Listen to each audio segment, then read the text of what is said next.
आइए चित्सार सिंधु सर्वस्व भगवान श्री राधा गोविंद दामोदर दास अकारण करुणा वरुणालय भक्त वत्सल कल्पतरु भगवान श्री हरि कृष्ण, इनके संपूर्ण जीवन का सार मनुष्य को इस कलयुग में किस प्रकार जीवन व्यतीत करना चाहिए वो ये श्रीमद् भागवत कथा बताती है। तो राधा गोविंद दामोदर के चरण कमलों का ध्यान करते हुए श्रीमद् भागवत रूपी पवित्र गंगा में, इस धारा में हम सभी आज प्रथम दिन के सत्र में प्रवेश करेंगे। यहाँ पधारे हुए आप सभी वैष्णव जो है, जो वैष्णव नहीं है, जीव आत्मा, प्रेत आत्मा, भूत आत्मा जो भी है यहाँ पधारे हुए, जो दिखते हैं वो, जो नहीं दिखते हैं वो, क्योंकि यहाँ जिनका शिवालय है उनके आसपास जो भी रहते हैं ना वो कभी दिखते नहीं है किसी को। तो ऐसे भगवान अकारण करुणा वरुणालय श्री हरि और श्रीहर कमलेश्वर भगवान महादेव, इनकी पुनीत पावन नगरी इस महागांव नगरी में हमें श्रीमद् भागवत रूपी गंगा में प्रवेश करेंगे इस सुंदर भजन के माध्यम से।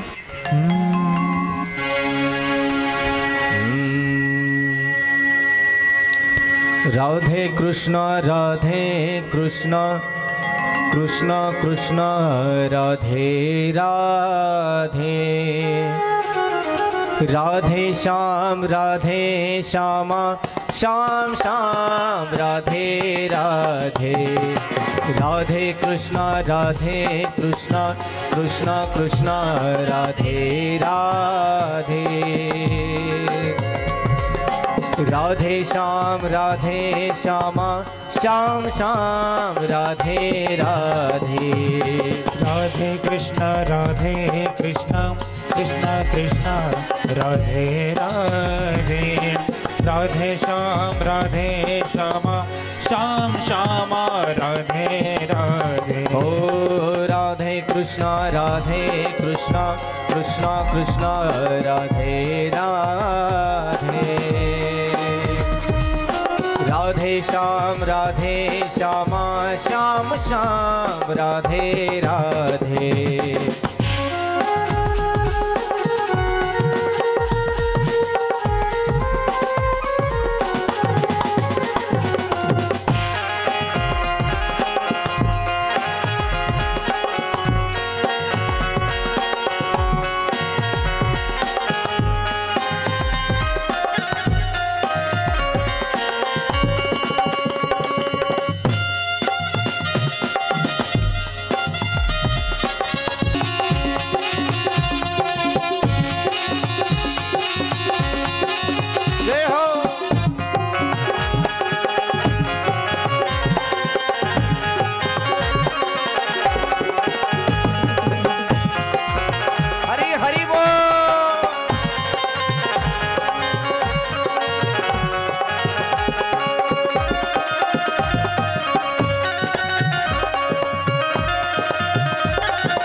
आइए हम इस प्रथम दिवस सत्र में प्रवेश करेंगे। सबसे पहले कथा में जब हम बैठते हैं तो हमें भाव बहुत ज़रूरी होता है। भाव कौन सा होना चाहिए? दाल चावल का, सब्जियों का? नहीं महाराज, मन का भाव होना चाहिए, क्योंकि मन के भाव के अंदर जब प्रभु आते हैं तब ईर्ष्या, मात्सर्य, द्वेष ये सब निकल जाना चाहिए। तो एक भक्त थे, उन्होंने 20 साल तक लगातार भागवत गीता जी का पाठ किया। अंत में भगवान ने उनकी परीक्षा ली। ध्यान से सुनिएगा कथा क्या कहती है। एक भक्त थे जिन्होंने 20 साल तक श्रीमद् भगवत गीता का पाठ किया और अंत में भगवान ने उनकी परीक्षा लेते हुए कहा कि अरे भक्त, तू सोचता है कि मैं तेरी गीता के पाठ से खुश हूं। भगवान उस भक्त से कह रहे कि मैं तेरी गीता के पाठ से खुश हूं, ये तू सोच रहा है, ये तेरा भ्रम है, ये तेरा वहम है। इस वहम को दूर करने के लिए तेरी गलतियां बहुत है।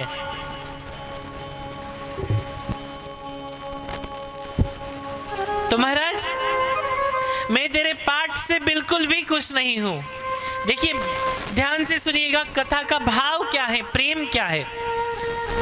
भगवान कह रहे उस भक्त से कि तेरे गीता पाठ करने से मैं खुश नहीं हूं, परंतु यदि अगर तू सोचता है कि तुझे मुझसे प्रेम है तो ये बात ठीक है। तो भगवान की ये बात सुनकर वो नाचने लगा, वो झूमने लगा कि भगवान ना मेरी बात से प्रसन्न है, लेकिन नाचने तो मैं सामने तो आए मेरे। तो भगवान ने कहा कि अरे, मैंने कहा कि मैं तेरे पाठ से बिल्कुल भी खुश नहीं हूं और तू नाच रहा है। ये कैसा पागल है तू। तो वो भगवान से कहता है कि मैं इसलिए खुश हूं कि आपने मेरे पाठ कम से कम सुना तो सही। मैंने अपने जीवन में जो भी पाठ किया है, गीता पाठ किया है, वो कम से कम आपने सुना तो सही। भले ही मैंने गलत गाया हो, गलत पाठ किया हो, लेकिन कम से कम आपने सुना तो सही। ये भावना अगर हमारे मन में हो कि भगवान हमें सुन रहे हैं, हमारी पूजा को वो स्वीकार करे या ना करे, लेकिन वो अपनी बच्चे की प्रार्थना को स्वीकार कर रहे हैं, ये भाव हमारे मन में होना बहुत जरूरी है। अशाच प्रकारे एका श्रीमंताच्या घरासमोर महाराज एक भिकारी येतो आणि तो भिकारी आल्यानंतर तिथे दान मागतो। दान मागितल्यानंतर ती जी त्या घरातली मालकीण असते ती किचन ओट्याच्या घरामधून, किचनमधून बघत असते की हा किती वेळ भजन करतो। बघा दृष्टांत कसा आहे की तो जो भिकारी आहे तो दान मागण्यासाठी आलेला आहे आणि ती घरातून बघते, तिचा नवरा तिला सांगतोय की अगं त्याला दान देऊन टाक, त्याला भूक लागलेली असेल, त्याला भिक्षा वाढ। त्यावेळेस ती सांगते की अहो थोडा वेळ थांबा, हा जो भजन करतोय ना, हा जो प्रार्थना करतोय ना आपल्या दारात येऊन, त्याची प्रार्थना मला फार आवडते आणि म्हणून मी थोडा वेळ लावते की त्याची प्रार्थना मला ऐकावीशी वाटते। आणि थोड्या वेळाने ती प्रार्थना ऐकून झाल्यानंतर ती त्याला दान देते। तिचा नवरा तिला विचारतो की तू एवढा उशीर का केलास? त्यावेळेस ती सांगते, अहो जर मी याला लवकर काही दान देऊन टाकलं, भिक्षा, अन्न, भोजन, दान, दक्षिणा काहीही दिलं तर हा लवकर इथून निघून जाईल, इथे भजन करणार नाही आणि त्या भजनाचा भाव माझ्या मनामध्ये उतरणार नाही, म्हणून त्यासाठी मी याला थोडं उशिरा दान दिलं। तसंच आपलंय महाराज, जसं ती स्त्री घरातल्या आतमधून खिडकीच्या द्वारावाटे बघते ना की हा भजन करतो, याला करू द्या, थोड्या वेळानंतर मी याला दान देईल, तसंच आपण आहोत। आपण भगवंताच्या द्वारावरती जातोय, प्रार्थना करतोय आणि तो भगवंत आतमधून बघतोय, थोडा वेळ अजून कर, तुझी प्रार्थना एक ना एक दिवस मी स्वीकार करेन। हा भाव असणं आपल्या मनामध्ये फार गरजेचं आहे। आणि श्रीमद भागवत हेच आपल्याला शिकवते की आपण कसं जीवन जगलं पाहिजे महाराज। श्रीमद भागवतामध्ये युधिष्ठिरासारखं कुठेही आपल्याला जुगार खेळायचा नाहीये, कारण की त्यामुळे सर्वस्व विनाश होतो हे भगवंत सांगतात। कुछ चीजें करनी चाहिए, कुछ चीजें नहीं करनी चाहिए, वो हमें श्रीमद भागवत कथा सुनाती है। युधिष्ठिर की तरह हमें जुआ नहीं खेलना चाहिए, कर्ण की तरह हमें किसी दुष्ट का एहसान नहीं लेना चाहिए, धृतराष्ट्र की तरह पुत्र के मोह में नहीं हमें गिरना है, कुंती की तरह अनुचित प्रयोग करके हमें किसी संतान की उत्पत्ति करके उसका विनाश नहीं करना है। माता द्रौपदी की तरह अनुचित जगह हंसना नहीं चाहिए। पांडु की तरह काम के वशीभूत होकर हमें काम नहीं करना चाहिए। दुर्योधन की तरह हमें अंधकार में झूठ हट मत पालना चाहिए। ये कुछ बातें हैं जो हमें श्रीमद् भागवत सुनाती है।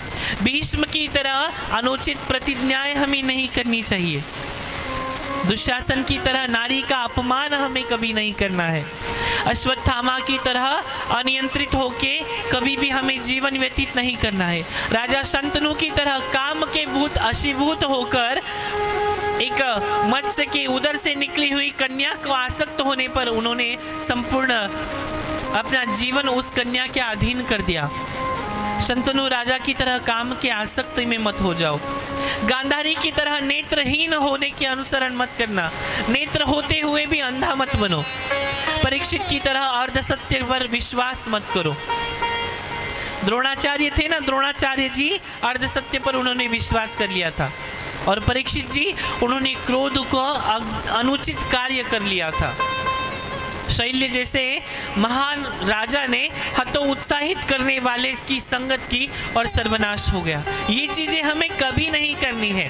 हमें क्या करना है, हमें हमारे बच्चों को क्या सिखाना है, ये श्रीमद् भागवत कथा सुनाती है।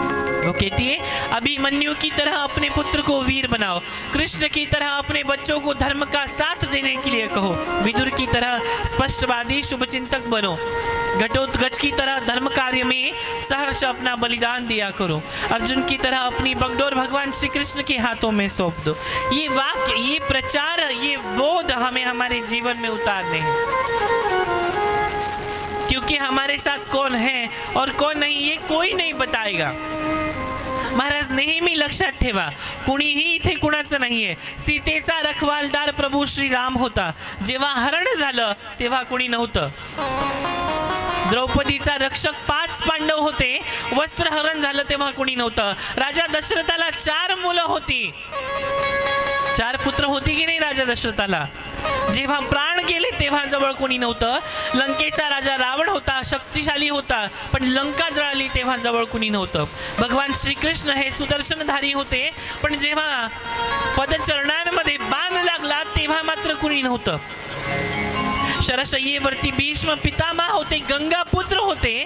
बाण लागले, बाण संपूर्ण शरीरावरती छळणी झाले, तरी सुद्धा त्या वेदना घेण्यासाठी त्या वेदनांचा भागीदारही कुणी नव्हतं।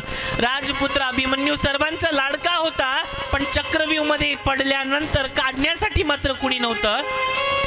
आणि अशा प्रकारे सर्वांसाठी त्रिकाला बाधित सत्य हेच आहे की या जगामध्ये भगवंताशिवाय आपलं कुणीही नाहीये।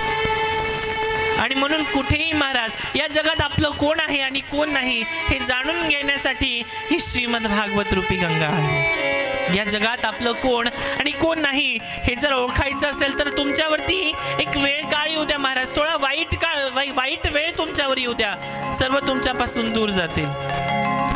ह्या कलियुगाची ही सत्य कथा आहे, ज्या विद्यार्थ्याने हे लिहिलेलं आहे। जसं आपलं कर्म आहे त्यापुढे कुणीही जाऊ शकत नाही महाराज। जैसे ज्याचे कर्म तैसे फळ देतो रे ईश्वर, हे सत्य आहे। आणि या सत्याला आपण आपल्या भावामध्ये, आपल्या आचरणामध्ये उतरवणं फार गरजेचं आहे।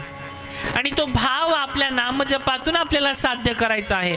मग तिथे भजन असेल, भक्ती असेल, भाव असेल, प्रेम असेल, विश्वास असेल, अर्पण असेल, समर्पण असेल, तर्पण असेल, कुठल्याही प्रकारचं असेल तर आधी आपल्याला मात्र ते समजून घेणं फार गरजेचं आहे। कारण की रावणासारखा महान विज्ञान पंडित, ज्ञानी पंडित काय होतं रावणाकडे? संपूर्ण काही होतं, पण नव्हतं ते काय? रावणाकडे काय होतं महाराज? विनर्बंधता, क्षमा, शील, नम्रता, दयालुत्व, स्नेह, आशा, धैर्य, विवेक, निग्रह या गोष्टी रावणाकडे नव्हत्या, म्हणून तो रावण होता। रावणाकडे होतं काय? विवेश, क्रोध, लोभ, अत्यारूढी, ईर्ष्या, द्वेष, निराशा, संशय, मोह, आलस्य या संपूर्ण गोष्टी आपल्याला सोडायच्या आहेत। आणि या सोडल्यानंतर विनर्बंध, क्षमा, शील, नम्रता हे जोपर्यंत आपल्यामध्ये येत नाही, आपल्या मनामध्ये येत नाही, तोपर्यंत आपण भगवंताचे होऊ शकत नाही। ही श्रीमद् भागवत रूपी गंगा आपल्याला शिकवते। आणि म्हणून प्रथमतः या श्रीमद भागवत रूपी गंगेमध्ये अनेक कथा आहेत आणि त्या कथेच्या माध्यमातून आपण भगवंताच्या जवळ सानिध्य कसं प्राप्त करावं हे भजनांच्या भावाच्या माध्यमातून आपण साध्य करणार आहोत। भक्त के भगवान को भजन कैसे करते हैं उसके प्रकार भी भिन्न भिन्न होते हैं। अपनी अपनी भावनाओं के अनुसार भक्त उनका थोड़ा थोड़ा भजन करते हैं, परंतु उनके अनुसार भजन स्मरण करते ही भगवान उनकी भावना के अनुसार उनका फल देते हैं। महाराज, जैसी भक्ति वैसा फल हमें मिलता है। जैसा भक्त का भाव होता है वैसे उसको उसका फल मिलता है। जो उनका चिंतन करता है भगवान उसका चिंतन करते हैं। जो उनके लिए व्याकुल होता है वो उसके लिए व्याकुल होते हैं। जो उनका वियोग सहन नहीं कर सकता भगवान उसका वियोग नहीं सहन कर सकते। जो उन्हें अपना सर्वस्व अर्पण कर देता है वो उसे अपना सर्वस्व अर्पण कर देते हैं। जो ग्वाल बाल के भांति उन्हें अपना सखा मानते हैं वे उनके साथ मित्र के जैसे व्यवहार करते हैं, वो भगवान श्री कृष्ण हैं। जो नंद यशोदा की भांति उन्हें पुत्र मानकर भजते हैं, उनसे प्रेम करते हैं, वे उनके साथ पुत्र के जैसा बर्ताव करते हैं, उनका कल्याण करते हैं। इसी प्रकार रुक्मिणी की तरह पति समझकर भजने वालों के साथ पति जैसा व्यवहार, हनुमान की भांति स्वामी समझकर भजने वालों को साथ स्वामी जैसा व्यवहार करते हैं, और गोपियों की भांति माधुर्य भाव से भजने वाले सभी साथ प्रियतम जैसा बर्ताव करते हैं। ये भगवान श्री कृष्ण हैं। ऐसे भगवान उनका कल्याण करते हैं और उनकी अपनी दिव्य लीला के अनुसरण का रस का अनुभव कराते हैं। ये श्रीमद् भागवत कथा है। एक बार प्यार से राधे राधे बोलना पड़ेगा। क्या बोलना है? हाँ, पूर्वा ना, पूर्वाला सगळं आठवतंय। तुम्हाला आठवतंय का? काय म्हणायचंय? राधे राधे राधे राधे।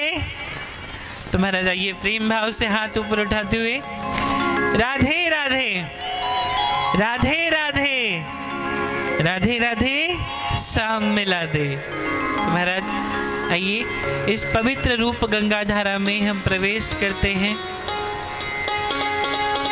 जिनकी ये कथा है उन्हें तो हम जीवन भर जानने का प्रयास करेंगे, परंतु क्या हम ये जानते हैं कि जिन्होंने ये कथा कही है वो कौन है? क्या हम ये बात जानते हैं कि उनका जन्म कैसे हुआ? क्या हमने कभी ये चेष्टा की कि भगवान किस प्रकार उन्हें प्राप्त हुए थे? उन्होंने कितने ग्रंथों का निरूपण किया था?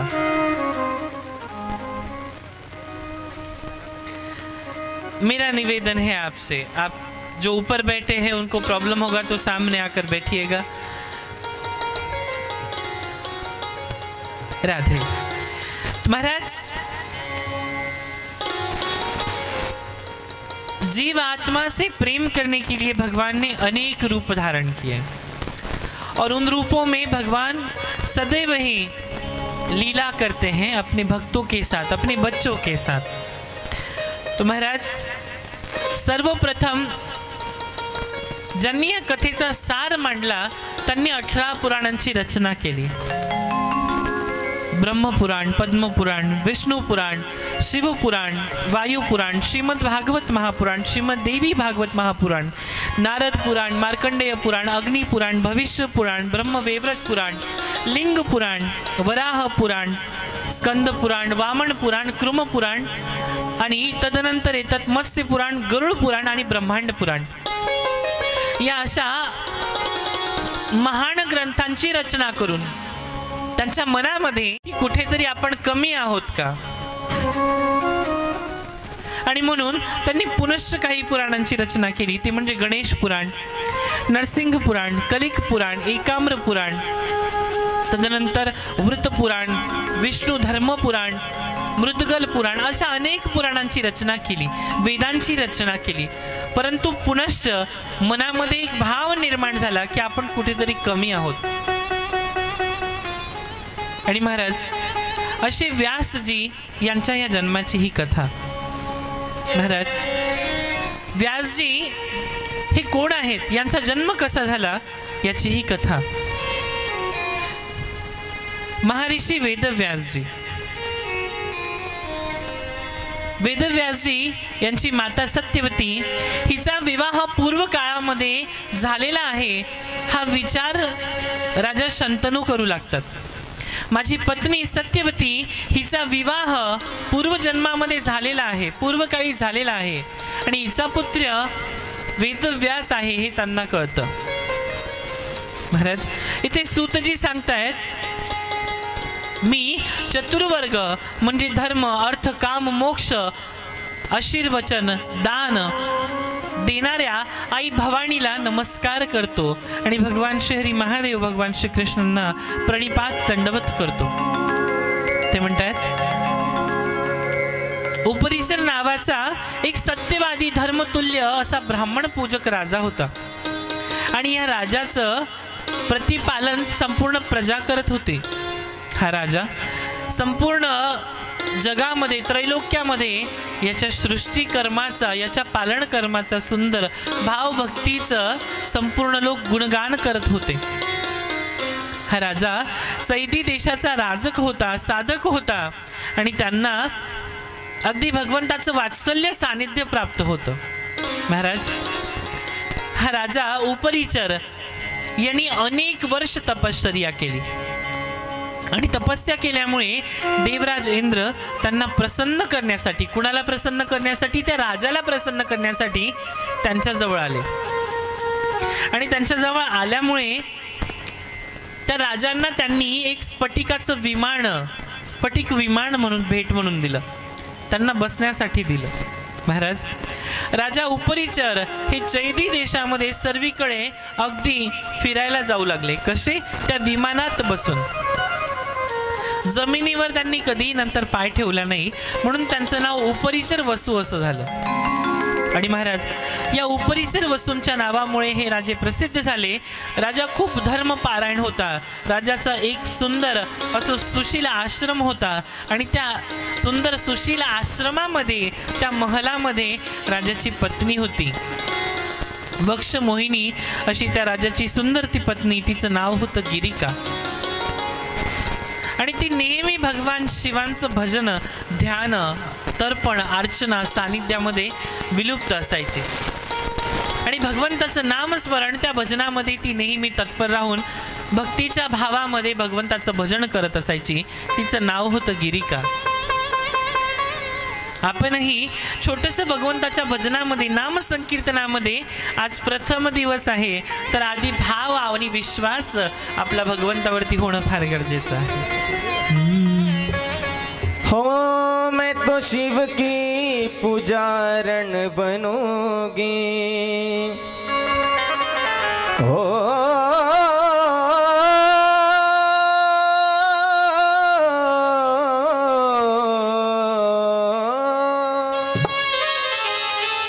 मैं तो शिव की पुजारण बनूंगी, मैं तो शिव की पुजारण बनूंगी, शिव महिमा का चिंतन करोगी, शिव महिमा का चिंतन करोगी.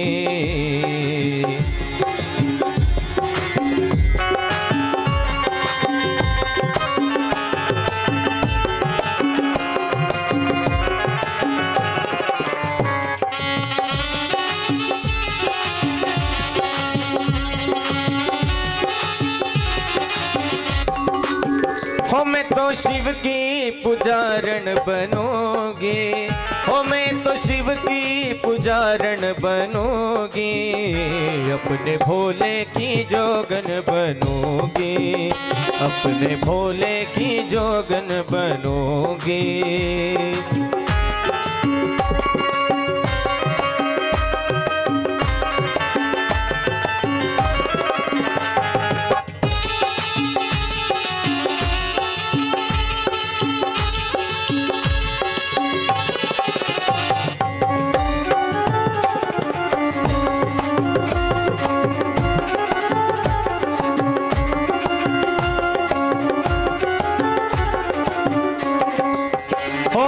पहनूंगी जोगन का चोला, पहनूंगी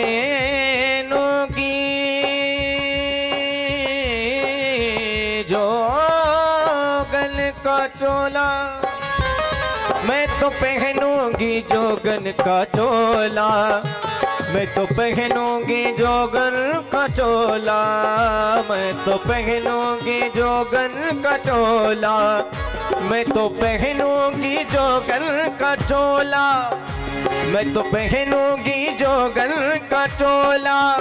वो है पारस महादेव भोला, वो है पारस महादेव भोला।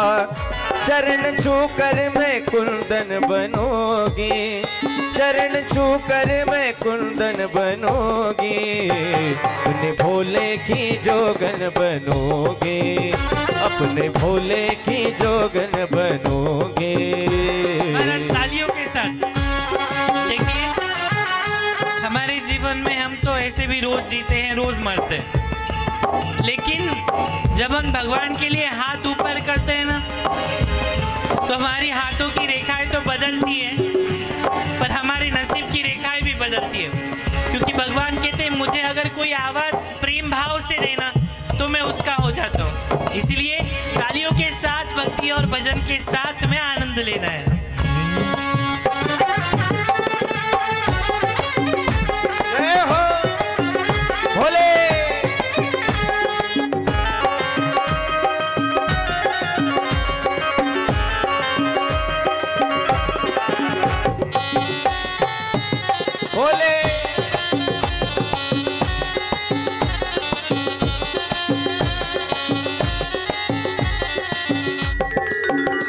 नहीं मिलते हैं अनुरागियों को, नहीं मिलते हैं अनुरागियों को, शिव तो मिलते हैं बैरागियों को, शिव तो मिलते हैं बैरागियों को।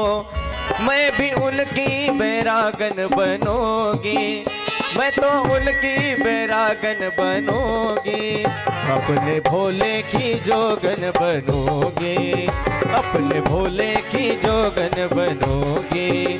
हो मैं तो शिव की पुजारण बनूंगी, हो मैं तो शिव की पुजारण बनूंगी, शिव महिमा का चिंतन करूंगी, शिव महिमा का चिंतन करूंगी।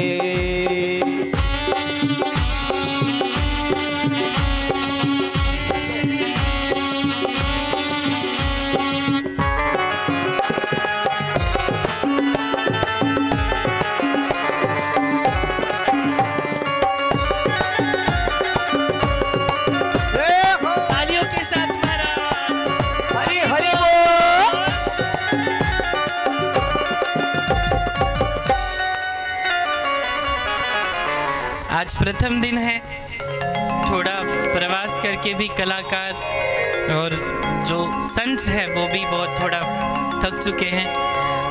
कथा तो चलेगी, होती रहेगी, लेकिन थोड़ा विश्राम के साथ। तर महाराज, उपरिचर नावाचा हा जो सत्यवती धर्मतुल्य ब्राह्मण पूजक राजा होता, हा चैती देशाचा साधक होता आणि घोर तपश्चर्या केल्यामुळे यांना देवराज इंद्र यांनी प्रसन्न करण्यासाठी स्फटिकाचं विमान भेट केलं। अशा भव्य विमान भेट दिल्यामुळे तो राजा नेहमी त्या विमानात बसून फिरू लागला, म्हणून त्यांचं नाव झालं उपरिचर वसू, या नावाने ते प्रसिद्ध झाले। राजा खूप धर्मपारायण होता। राजाची एक सुंदर सुशील वक्ष मोहिनी पत्नी होती, तिचं नाव होतं गिरिका।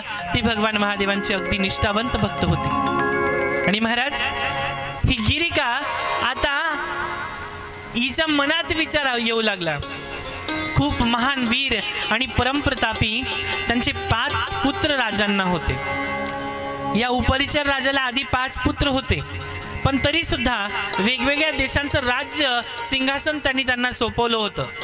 कालांतराने एकेकाळी उपरिचराची जी पत्नी होती गिरिका, माता गिरिकाला ऋतुकाळ अर्थातच मासिक धर्म याची वेळ आली आणि स्थान शुद्ध पवित्र होऊन पुत्र प्राप्तीची इच्छा राजाकडे त्यांनी व्यक्त केली। पण महाराज, त्याच वेळी राजाचे जे पूर्वज होते यांनी राजाला जंगलामधून एक हरिण मारून आणण्यास सांगितलं। आता इथे हरिण मारण्याचा काय विषय आहे? इथे बलिप्रथा आहे का, कुणाचा जीव घेण्याची प्रथा आहे का? नाही, तोही प्रसंग फार सुंदर आणि पुढे आहे। महाराज आखेट करून आणण्यास सांगितलं आणि पुन्हा इच्छा पूर्ण करण्यासाठी राजा आता दुय्यम भावनेमध्ये पडला. काय तर आपल्या पत्नीची काम भावना मनामध्ये आहे आणि आपल्या पूर्वजांनी आपल्याला आखेट करून आणण्यास सांगितलंय, तर पालन दोघांचं करायचंय. राजा शिकारीसाठी निघून गेला. जंगलामध्ये जाऊन सुद्धा राजा उपरिचर वसू मनात आपली पत्नी साक्षात माता लक्ष्मीचं जे समान रूप असणारी गिरिका हिचं स्मरण तो करू लागला. पत्नीची देहवासना शांत करण्याचा मनात विचार करत असताना राजा उपरिचर वसू यांचं काम स्खलित झालं, वीर्य स्खलित झालं आणि अशा वेळी काय करावं हा विचार त्यांच्या मनात आला.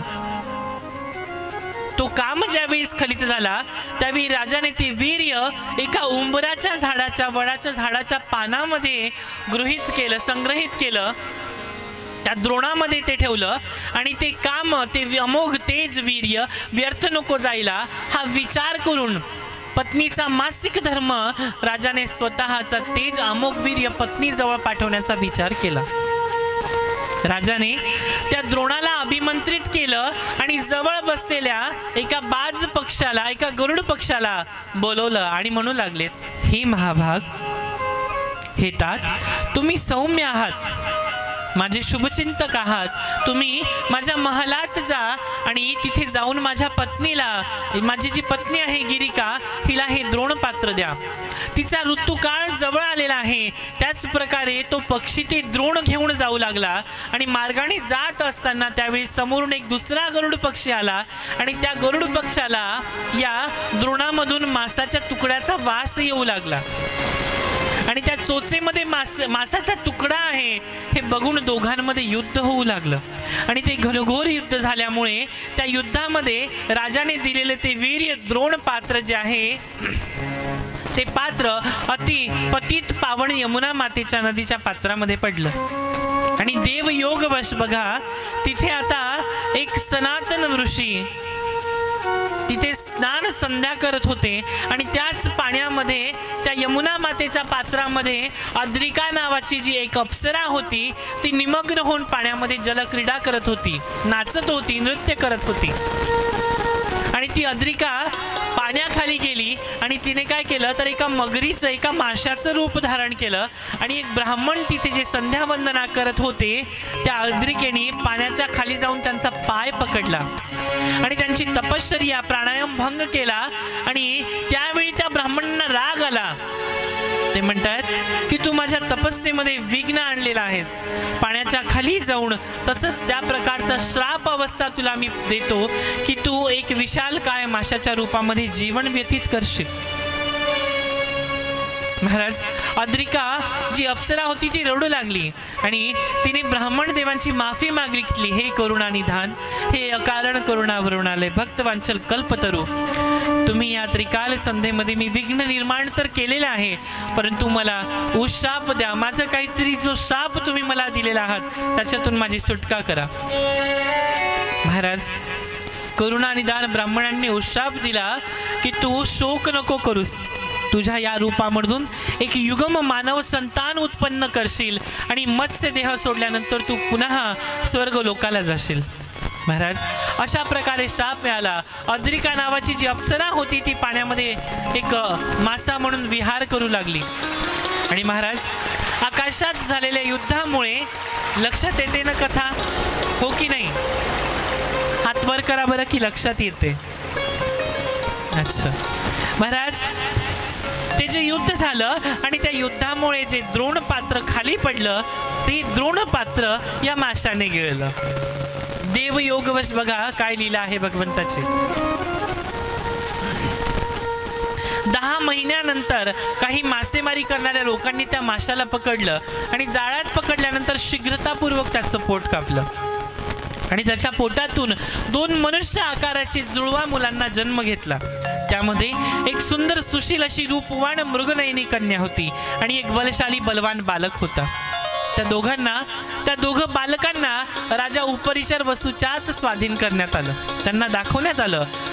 राजा अगदी खुश झाला की माझी संतान नव्हती तरी सुद्धा मला संतान प्राप्तीचा अभयदान भगवान महादेवांनी, भगवान श्री हरी कृष्णांनी दिलेला आहे. महाराज राजा उपरिचर वसूच्या सानिध्यामध्ये या बालकांना आणण्यात आलं आणि त्या बालकांना आणण्यामुळे मत्स्य या नावाने तो बालक प्रसिद्ध झाला. बालक म्हणजे जो मुलगा होता तो मत्स्य या नावाने राजाकडे राहू लागला. तो वडिलांप्रमाणे अगदी सनातन प्रतिज्ञ आणि महातेजस्वी पराक्रमी होता. आता होता कुणाचा मुलगा हा? राजा उपरिचर वसूचाच. फक्त आई वेगळी होती. आई कोण होती? माशाच्या पोटातून जन्म घेतला म्हणून ती मासा त्याची आई होती.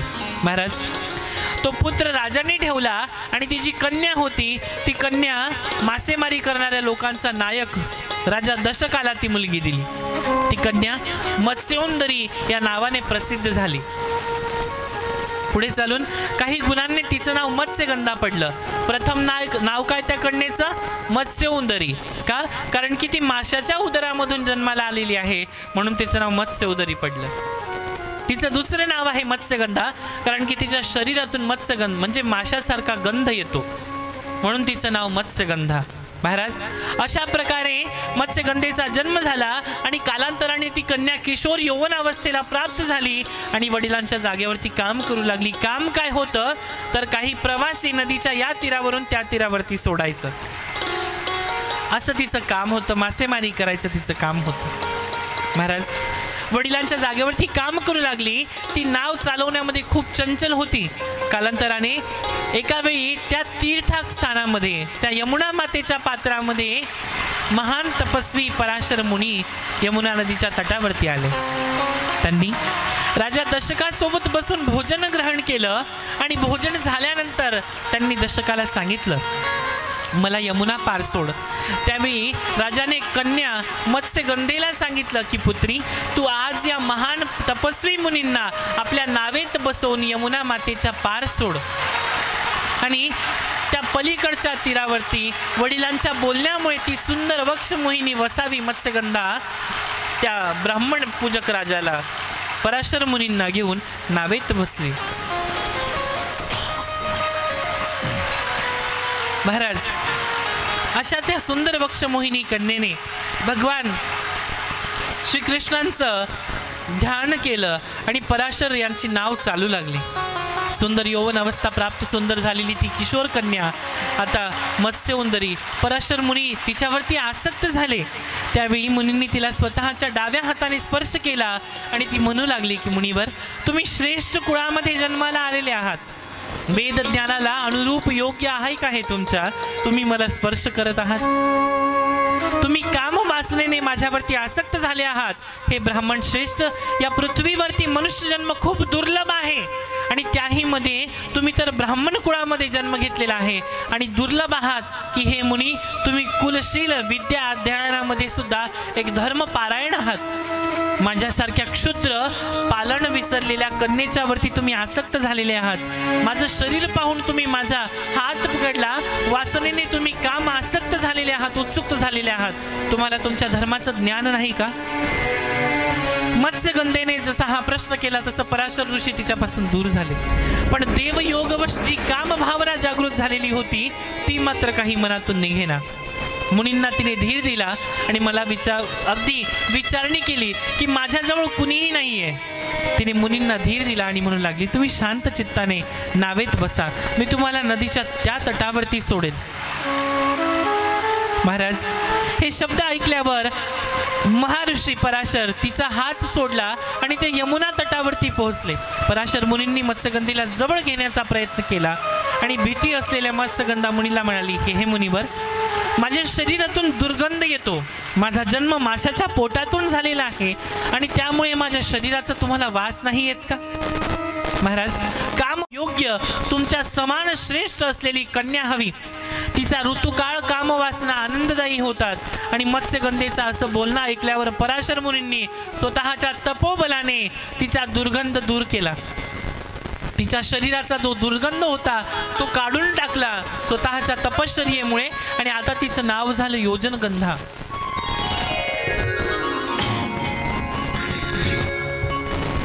महाराज आणि ती सुमुख रूपवती बनवली. तिला किशोर अवस्था प्राप्त झाली आणि त्या किशोर अवस्थेमुळे तिला सुंदर कस्तुरी सारखा सुगंध येऊ लागला. ती स्त्री बनली. कामवासनेने डाव्या हाताने तिला पकडलं.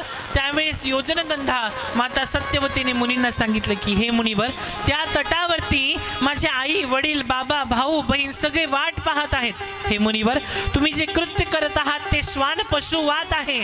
कारण दिवसा कर्म करणे, दिवसा कामवासना जागृत करणे म्हणजे श्वान पशुवात आहे. मला हे योग्य वाटत नाही. जे प्रयत्न रात्री होतात ते तुम्ही दिवसा करण्याची प्रतीक्षा करत आहात. कामवासनेचा संसर्ग ही रात्री योग्य आहे. दिवसा काम ग्रासित संसर्ग खूप मोठा अभिशाप आहे. आणि म्हणून भगवान पराशर मुनींनी ज्याही प्रकारे हे शब्द ऐकले त्याही प्रकारे त्यांनी यमुना मातेच्या पात्रावरती हात ठेवला, पाणी हातात घेतलं आणि अंधकार निर्माण केला. सर्वीकडे अंधकार निर्माण झाला, माया प्रगट केली. महाराज मत्स्यगंधेने मधुरवाणीने म्हणले, प्रश्न केला की हे मुनिवर, मी अजून कन्या आहे. तुम्ही माझ्यासोबत संसर्ग कराल परंतु इथून तुम्ही निघूनही जाल. हे मुनिवर, तुम्ही अमोघ वीर्यवान आहात. अशा वेळी पुढे माझं काय होईल? माझी दुर्गती होईल, माझं कन्या धर्मभ्रष्ट होईल, माझा कुळ नाश होईल आणि त्यावेळी मला काय मिळेल? आणि म्हणून महाराज पराशर मुनी तिला उशाप देतात, आशीर्वाद देतात की तुझ्या पोटी जोही बालक जन्माला येईल तो तुझं संपूर्ण संसार थाटण्यामध्ये, तुझा प्रसंगिक करण्यामध्ये तुझं संरक्षण करेल. तू नेहमी कुमारिका म्हणूनच राहशील. महाराज, मी माझ्या वडिलांना काय उत्तर देऊ हा प्रश्न जेव्हा तिच्या मनात येतो त्यावेळेस ती ही विचारणा करते. पराशर मुनी म्हटले, हे प्रिये, आज मला प्रसन्न केल्यावर तू कदाचित कन्याच राहशील. हे भामिनी, हे भेरू, तू ज्या इच्छेनुसार माझ्यावरती, मी तुझ्यावरती आसक्त झालो आहे, ही देवयोगवाणी आहे. महाराज, कालांतराने त्या मत्स्यगंधेने गर्भधारणा केली आणि गर्भधारणा झाल्यामुळे महाराज ती सुंदर वसावी कन्या देवयोगामुळे मी तुझ्यावर आसक्त झालो असं पराशर मुनी तिला सांगू लागले. महाराज मत्स्यगंधेसोबत विवाह संसर्ग करून यमुना नदीच्या पात्रामध्ये स्थान आचमन करून तीर्थयात्रेला पराशर मुनी तिथून निघून गेले. गर्भवती राहिली मत्स्यगंधा. यथोइच्छित वेळ झाल्यावर सत्यवती म्हणजे तीच मत्स्यगंधा पुढे सत्यवती म्हणून नावाने प्रसिद्ध झाली. तिने यमुना नदीच्या तटावरती कामदेवाचं दुसरं स्वरूप असलेल्या एका सुंदर पुरुषाला, एका बालकाला जन्म दिला आणि तो बालकाला जन्म दिल्यानंतर या तथाक्षणी तो बालक मायेपासून तो पुत्र त्याची माता सत्यवतीला बोलला. अगदी सुंदर त्याचं वसावीसारखं दिसणारं स्वरूप, कामदेवापेक्षाही सुंदर तो बालक जन्माला आला. आणि त्या तुमच्या सुंदर अशा देहाला जी वासना लागलेली होती, ते कामरूप लागलेलं होतं, ते निघून जाईल असं सुंदर असं वाक्य त्यांनी आपल्या आईला सांगितलं. महाराज, तुम्ही स्वइच्छेने विचरण करा. तुम्ही मला ज्याही वेळी आठवण कराल त्यावेळी हे क्षह शरीर मी तुमच्या समोर उपस्थित राहील. तुमच्या जवळ कृष्णा आणि कृष्ण दोन वेगवेगळी नावं आहेत. कृष्णा हे द्रौपदीचं नाव आहे आणि कृष्ण हे भगवान श्रीहरींचं नाव आहे. आणि रंग कसा आहे? सावळा आहे. कृष्ण द्वैपायन हे नाव का पडलं? कारण भगवान श्री विष्णूंचा एक अवतार श्री कृष्ण द्वैपायन आहे. कृष्ण सावळा रंग, द्वैपायन म्हणजे दोन तीर आणि त्या तीरांमध्ये जन्म झालेला द्वैपायन, कृष्ण द्वैपायन असं हे द्वैपायन ऋषी म्हणजे वेदव्यासजी यांचं नाव प्रसिद्ध या जगामध्ये झालं. पुढे चालून यांनी वेदांची निर्मिती केली म्हणून यांचं एक नाव पडलं श्रीहरी कृष्ण द्वैपायन वेदव्यासजी महाराज. बोलिए कृष्ण द्वैपायन ऋषि वेदव्यासजी महाराज की जय. महाराज कृष्ण द्वैपायन वेदव्यासजी महाराज यांचा अशा प्रकारे जन्म झाला. ऋषी यांनी वेदव्यास नावाने ते प्रसिद्ध झाले. त्यांनी 18 पुराणांची रचना केली. आणि महाराज या प्रकारे पराशर मुनी आणि सत्यवतींच्या मिलनातून व्यासांचा जन्म झाला. वेदांचा प्रचार प्रसार केल्यामुळे त्यांचं नाव वेदव्यासजी असं झालं. अनेक ग्रंथ झाल्यानंतर त्यांनी त्यांच्या शिष्यांना अनेक विभागना करून ग्रंथ त्यांच्या पटशिष्य जे होते त्यांना दिले. सुमंत, पैलू, वशंपायन, असित, देवल आणि पुत्र शुकदेव मुनी महाराज. कालांतराने पुढे राजा शंतनू यांच्यासोबत माता सत्यवती हिचा विवाह झाला. बघा, माता सत्यवती हिचा पहिला विवाह झाला पराशर मुनींसोबत आणि आता दुसरा विवाह होतोय राजा शंतनू सोबत. लक्षात येते का कथा? राजा शंतनू, आता हे यांची कथा पुढे कशी आहे ते लक्षात घ्या. सत्यवती यांचा विवाह पुढे महाभीष नावाचा एक राजा होता, धर्मात्मा आणि चक्रवर्ती. एका वेळी ब्रह्मलोकामध्ये एक सभा चालू होती. तिथे सर्व देवता, प्रजापती, किन्नर, यक्ष, गंधर्व सेवेसाठी आलेले होते. नद्यांमध्ये श्रेष्ठ पवित्र अशी गंगा तिथे आलेली होती. तीव्रगामी पवन म्हणजे हवा यांनी माता गंगेच्या अंगावरचं वस्त्र उडवलं. सर्व देवतांनी मातेकडे पाहून लज्जास्पद माना खाली घातल्या. पण राजा महाभीष जे होते ते मातेकडे प्रेमभावाने पाहत राहिले. पण आसक्त असलेल्या महाभीषला पाहून माता गंगा त्यांच्याकडे बघू लागल्या आणि त्यामुळे ब्रह्मदेवांनी हे सर्व पाहून त्यांना श्राप दिला की महाभीष आणि गंगा, तुम्ही दोघं जोपर्यंत पुण्य एकत्रित करून येत नाहीत तोपर्यंत तुम्हाला मृत्यू लोकामध्ये, स्वर्ग लोकामध्ये येण्याची परवानगी नाही. महाराज, ज्यावेळी तुम्ही मृत्यू लोकामध्ये पुण्य एकत्रित कराल त्यावेळेस तुम्हाला पुनश्च मृत्यू लोकामधून स्वर्ग लोकामध्ये येण्याची तुम्ही पात्रता ठरवू शकतात. त्यावेळी ते दोघं तिथून निघून गेले. आता जन्म कुणाच्या घरी घ्यायचा हा विचार त्यांच्या मनामध्ये येऊ लागला. तेव्हा पूर्ववंशीय राजा प्रतीप अशा प्रकारे महाभीषने राजा प्रतीपा या राजांच्या घरी जन्म घेतला पुत्र रूपामध्ये. आणि जन्म घेतल्यावर त्या पुत्र म्हणजे राजा शंतनू. कालांतराने राजा प्रतीप वनप्रस्थ आश्रमाला निघून गेले आणि राजा शंतनू राज्य वैभव यांच्याकडे सोपवत राजा शंतनू हे राज्य करू लागले. यांची पहिली पत्नी गंगा. महाराज, शंतनू यांचा विवाह गंगाजींसोबत होतो. शंतनू आणि गंगाजी यांच्यापासून 7 पुत्र जन्माला येतात आणि स्वजलामध्ये ते 7ही पुत्र पाण्यामध्ये माता प्रवाहित करतात. महाराज, 8व्या पुत्राच्या वेळी राजा शंतनू माता गंगेला पुत्र प्रवाहात सोडण्यासाठी थांबवतात आणि कालांतराने गंगा माता त्या पुत्राला घेऊन वनप्रस्थान करता. कालांतराने पुनश्च दोघांची भेट होते आणि माता गंगा राजा शंतनूला तो 8वा पुत्र पुन्हा सोपवते. तो पुत्र कोण महाराज? राजा शंतनू आणि माता गंगा यांचा 8वा पुत्र तो म्हणजे गंगेय या नावाने तो प्रसिद्ध झाला. आणि राजा शंतनूने महातपस्वी गंगेयला वेदशास्त्र आणि शाश्वत धनुर्विद्या कार्यकुशल करण्यासाठी अनेक विद्या, अनेक साधन सामग्रीमध्ये पारंगत करण्यासाठी वशिष्ठजींकडे गुरुकुलामध्ये पाठवलं. महाराज, गंगेयला राजा शंतनूने देऊन माता गंगा अंतर्ध्यान झाली. देवयोगवश आता माता गंगा पुनश्च स्वर्गालोकामध्ये गेली. परंतु एक दिवस राजा यमुना नदीच्या काठावरती शिकारीसाठी आलेले होते आणि तिथे त्यांनी त्या सुंदर अशा मत्स्यगंधेला बघतात. तिला बघितलं, अर्थात वेदव्यासांच्या आईला बघितलं. तिच्यावरती मोहित होऊन त्यांनी राजा शंतनूला अगदी दोघांचं एकमेकांकडे बघणं झालं आणि ते एकमेकांवरती आसक्त झाले, मोहित झाले. तिला विवाहासाठी मागणी घातली आणि पण ती स्वतः माता सत्यवती होकार देत नाही. ती म्हणते, माझे वडील निषादराज यांच्या जवळ शंतनू राजा तुम्ही जा आणि त्यांना माझ्याकडून मागून घ्या आणि मागितल्यानंतर आपला विवाह साध्य होऊ शकतो. विवाह मागणी प्रस्ताव निषेध राजाला, तुमच्या मुलीचा विवाह माझ्या सोबत व्हावा ही माझी इच्छा आहे. निषेधराज म्हणतात, हे राजन, माझ्या मुलीचे मुलं, सत्यवतीचे मुलं राज सिंहासनावरती बसतील. हे शब्द ऐकताच राजा शंतनूच्या मनात विचार येऊ लागले की आपला प्रथम पुत्र हा तर गंगेय आहे आणि माझा पहिला मुलगा मोठा असल्यामुळे तो जर राज सिंहासनावरती बसणार नाही तर मग हिचे पुत्र का बसतील हा विचार मनामध्ये येऊ लागला. विचार, आसक्ती महाराज, काम वासना कशी असते बघा. त्या काम वासनेने राजा शंतनूला आपल्या जाळ्यामध्ये फसवलं.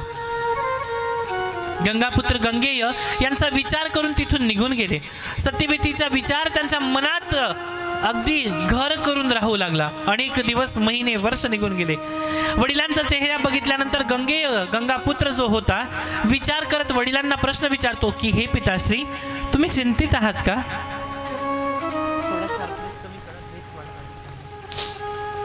हे पिताश्री, तुम्ही चिंतित आहात का? मुलांना महाराज, ज्यावेळी आपल्या आईवडिलांच्या चेहऱ्यावरचा भाव कळतो ना, त्यावेळेस ते मुलं मोठे झालेले असतात. गंगापुत्र गंगेय यांना सुद्धा तो भाव कळाला. महाराज, राजा शंतनू स्वतःच्या विवाहाच्या विषयी आपल्या मुलाला कसं सांगतील? मुलाला काय सांगणार या भीतीने ते बोलत नाहीत. गंगेय शिपाई आणि प्रधानमंत्री यांच्या राज्य संभागाने यांच्या राजांची विचारणी करण्यात सांगतात. विचारू लागतात. तेव्हा राजा विवाह करू इच्छित आहेत असं ते सांगू लागले की राजांना विवाह करण्याची इच्छा आहे. महाराज, गंगापुत्र देवव्रत त्यांचं नाव. निषेध राजाच्या घरी जातात आणि माता गंगा जुळजुळ तिथे अशी सुंदर वाहत असते. सुंदर पक्ष्यांचा किलबिलाट होतो. सुंदर अशी तिथे जुळती हवा वाहू लागते. सुंदर त्या योजन गंधेचा सुगंध त्या गंगा पात्रामध्ये दरवळलेला असतो. का? कारण की पराशर मुनींचा आशीर्वाद तिला लाभलेला आहे. आणि महाराज, त्या माता सत्यवतीचं आणि पिता शंतनू यांचा विवाहाची मागणी करतात. कुणाजवळ? निषाद राजाजवळ, तिच्या वडिलांजवळ. सत्यवती ही मानस पिता राज निषदराज दशक पुन्हा वचन घेतो की हे गंगेय देवव्रत, माझ्या मुलीचं जो संतान प्राप्ती होईल ते मुलं राजसिंहासनावरती जर बसणार असतील तरच तुमच्या वडिलांशी सत्यवतीचा विवाह होईल. हे शब्द ऐकताच महातपस्वी गंगापुत्र गंगेय विजेच्या कडकडाटप्रमाणे हातात यमुना मातेचं गंगा मातेचं जल घेतात आणि घेऊन प्रतिज्ञा करू लागतात. हे राजन, तुमची ही कन्या माझी माता आहे. मी राज्यकारभार करणार नाही आणि करणार हिचे पुत्र निश्चित रूपाने राज्य करतील हे सत्यवचन सर्वार्थ आहे अशी भीष्म प्रतिज्ञा गंगापुत्र देवव्रत करतात. म्हणून त्यांना भीष्म पितामहा या नावाने आज ओळखू जाऊ लागलेलं आहे. अशी भीष्म प्रतिज्ञा केल्यामुळे त्यांना भीष्म हे नाव पडलं. गंगा मातेचे पुत्र आपल्या वडिलांसाठी अकारण ब्रह्मचर्य व्रताचं पालन घेतात की मी विवाह करणार नाही, राज्यपद सांभाळणार नाही, कुठलाही कार्यभार सांभाळणार नाही, माझ्या वडिलांचे जे पुत्र होतील तेच हे सर्व कार्यभार सांभाळतील. महाराज, आणि पुढे राजा शंतनूचा विवाह माता सत्यवतीशी झाला. त्यानंतर व्यासपुत्र सुखदेवजी यांच्या जन्माची कथा येते. महाराज,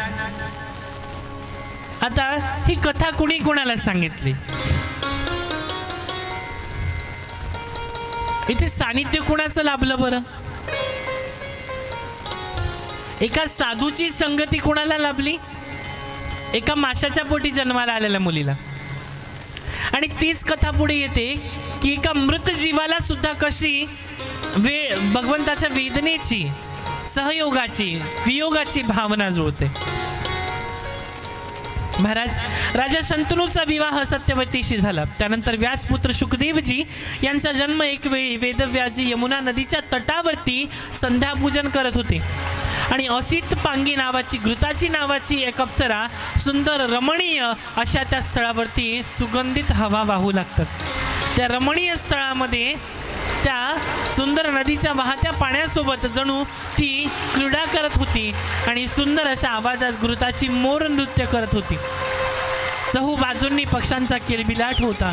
अशा सुंदर वातावरणामध्ये घृताची क्रीडा करत होती. सुंदर शोभनीय तिचं मुखमंडल, जणू मृगनयनी तिचे डोळे आणि तिची शरीराला स्पर्श करून निघणारी हवा जणू कस्तुरीमय वातावरणामध्ये सुशोभित करत होती. त्याच ठिकाणी वेदव्यासजी पूजा करत होते आणि त्यांना या सुंदर वनामध्ये घृताचीला पाहून आणि विचार करू लागले की ही देवकन्या माझ्या योग्य आहे का? मनामध्ये भाव निर्माण झाला वेदव्यास महाराजांच्या. ते म्हणतायत ही कन्या माझ्या योग्य आहे का की नाही, असं अनेक विचार व्यासांच्या मनात येऊ लागले. आणि त्या भावनेने व्यासांच्या एका नजरेने त्याच वेळी घृताची लक्षात व्यासांकडे गेलं. त्या घृताचीचं लक्ष व्यासांकडे गेलं.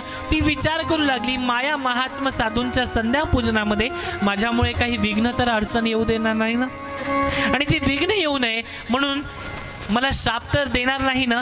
म्हणून ते तिथून भीतीदायक वातावरण तयार झालं आणि ती घृताची एका शुक पक्षाचं रूप धारण करून तिथून निघून गेली. शुक पक्षी म्हणजे कोण? पोपट. त्या मिट्टूचं रूप घेऊन ती तिथून निघून गेली. आणि महाराज, त्याच क्षणामध्ये वेदव्यासजी महाराज ऋषींचं शरीरातून सुंदर असं तेज निघू लागलं आणि त्या तेज सूर्य समंतक मण्याप्रमाणे कंचन हिऱ्यासारखं आणि त्यांच्यापेक्षाही जास्त त्या कामभावनेवरती व्यासांचं नियंत्रण न राहिल्यामुळे तेजस्वी मन व्यासजी अनेक प्रकारे मनवेदनांमध्ये होते आणि मनात घृताचीचा विषय विचार करत होते आणि अरणी मंथन करू लागले, अग्नी प्रज्वलित करू लागले. मंथन करत असताना एकाकी त्यांच्या शरीराचं जे तेज पुंज होतं स्वरूप अरुणीवरती पडलं आणि त्यावरती दुर्लक्ष करत अग्नी मंथन करत संध्यावंदन पूजेला ते तिथून निघून गेले. त्या अग्नीमधून अग्नी समान तेज पुंज वेद व्यास स्वरूपामधून एक शुक उत्पन्न झाला, ते म्हणजे श्री शुकदेवजी मुनी महाराज. बोलिए श्री शुकदेव मुनी महाराज की जय. महाराज अरणी मंथन याच्यातून श्री शुकदेव मुनी महाराजांचा जन्म झाला. पण पुढे अशीही एक कथा येते की शुकदेव मुनी महाराजांचा जन्म जर अशा प्रकारे झालेला आहे तर श्रीमद भागवतामध्ये भगवान श्री वेदव्यासजी यांच्या मुलाचा जन्म ज्या प्रकारे सांगितला गेला तो कसा असावा. महाराज पुढे कथा येते ती म्हणजे एकेकाळी देवयोगवश श्रीमद भागवताचा प्रसंग कसा आता होणार आहे ती कथा आपण ऐकूया. विवाह के बाद हिमवंत राजा ने विजया और जया को माता पार्वती की कुशलता जानने के लिए भेज दिया. कहा? कैलाश पर्वत पर. महाराज 3 सखियों मिलकर अपनी कंदराओं में सेवा करने लगी. कुशलता के लिए कैलाश भेजा. उस दिन तीनों सखियां मिलकर द्वार पर नंदी सेवा देकर तीनों गुप्त सरोवर कैलाश में, जिसका नाम जानवी सरोवर है, कैलाश पर्वत पर वहां स्नान कर रही थी. उस समय स्नान करते वक्त द्वार पर नंदी महाराज को माता पार्वती ने कहा कि इस गुफा के बीच, इस कंदरा के बीच में कोई ना आने पाए. नंदी ने, मैया माफ कीजिए स्वामी, आए तो मैं क्या कहूँगा, अगर महादेव जी आपसे मिलने के लिए आए तो हम क्या कहेंगे. तो महाराज उस वक्त तीनों सखियां जया, विजया और माता पार्वती जानवी सरोवर में स्नान करने के लिए गई. उसी समय महाराज महादेव जी उस गुफा के सामने आते हैं. उस कंदरा में पहुंचे. नंदी ने कहा कि प्रभु माफ कीजिए स्वामी, आप अंदर नहीं जा सकते. मैया पार्वती की आज्ञा है, परंतु फिर भी भोलेनाथ नहीं मानते हैं. क्रोधवश नंदी की ओर देखते हैं तो नंदी डर जाते हैं. नंदी को लगता है अगर तीसरी आंख खोल दी तो हम जलकर यहाँ भस्म हो जाएंगे. तो महाराज नंदी महाराज रोकने से मना कर देते हैं. एक ही बार पूछते हैं कि प्रभु अंदर मत जाइए, मैया ने मना किया है, आप अंदर नहीं जा सकते. महाराज परंतु फिर भी भोलेनाथ नहीं मानते और इस गुफा में प्रवेश कर जाते हैं. तीनों सखियां उस जानवी सरोवर में खेल रही थी. उसी समय महादेव जी आवाज देते हैं, देवी पार्वती आप कहाँ हो. पार्वती आवाज सुनकर जया और विजया लज्जा से एक पत्थर के पीछे छिप जाती है. लज्जा के कारण माता पार्वती की इस बात पर बहुत क्रोध आता है कि मेरी सखियों के साथ मैं जल स्नान कर रही थी, एकांत निवास कर रही थी, फिर भी आप अंदर चले आए. आपने ऐसा नहीं करना चाहिए था. हम अपनी सखियों के साथ स्नान कर रहे हैं, आपको हमारे एकांत का ध्यान रखना चाहिए था. महादेव कृपया आप यहाँ से चले जाइए, आप यहाँ से लौट जाइए. नंदी पर क्रोध करते हुए मैया कहती है, नंदी. जया कहती है, दोष नंदी का नहीं है पार्वती, दोष तुम्हारा है. ये जया और विजया हमारे भीतर भी है. हम विचार करते हैं ना कि हमारे बीच कौन है. ईर्ष्या, मोह, मत्सर्य, लोभ, ये सब हमारे भीतर भी भरा हुआ है. जया कहती है कि दोष नंदी का नहीं है पार्वती, नंदी पर क्रोध करने से कोई फायदा नहीं. नंदी पर रोष मत करो. विचार करो पार्वती, यहाँ सब के सब शिवगण हैं. शिव आज्ञा मानना उनका धर्म है. इसमें कितनी शक्ति है कि तुम्हारी आज्ञा का भी वो पालन कर सके. जो शिव आज्ञा को उल्लंघन कर सके। कैलाशपति महादेव की आज्ञा वो अगर उल्लंघन करते हैं तो महादेव उन्हें कहीं का नहीं छोड़ेंगे। पार्वती विचार करती है कि तुम्हारा कोई अपना होना चाहिए। और महाराज, और कुछ समय बाद माता पार्वती ने अपने शरीर पर लगाए हुए मलयागिरी चंदन को लेप लगाकर उस लेप को निकालकर तेल और उबटन से एक पुरुष की आकृति बनाई जो केवल स्त्री तत्व से बनी थी। पुरुष तत्व की उत्पत्ती एक बालक जेव्हा जन्माला येतो तेव्हा फक्त एका स्त्रीमुळे जन्माला येतो का? नाही। एक स्त्री फक्त बालकाला जन्म देऊ शकते का? थोडा आवाज द्या। नाही, पुरुष आणि स्त्रीच्या मिलनातूनच बालकाचा जन्म होतो। इथे पार्वती मातेने सृष्टीच्या विरोधामध्ये एक कार्य केलं, ते म्हणजे स्वतःच्या शरीरातून एक बालकाची, एका पुरुषाची निर्मिती केली, एक आकृती निर्माण केली आणि तो बालक गणांचा अधिपती म्हणून त्याला नियुक्ती केली। महाराज, त्या द्वाराची नियुक्ति केली आणि तिथे माता म्हणतात, मैं स्नान करने के लिए अंदर जा रही हूँ, किसी को भी भीतर मत आने देना। और माँ चली जाती है और शिव जी उसी समय वहाँ पे आते हैं। महाराज, दोनों में भयंकर बातचीत होती है, युद्ध होता है, परंतु गणपति महाशय मानते नहीं है। महादेव आखिर में त्रिशूल चला देते हैं, उसका मुंड धड़ से अलग कर देते हैं। पार्वती विलाप करते हुए कहते कि उसी समय विष्णु जी से कहते कि महाराज आप उत्तर दिशा की ओर जाइए और हाथी का सिर लेकर आए।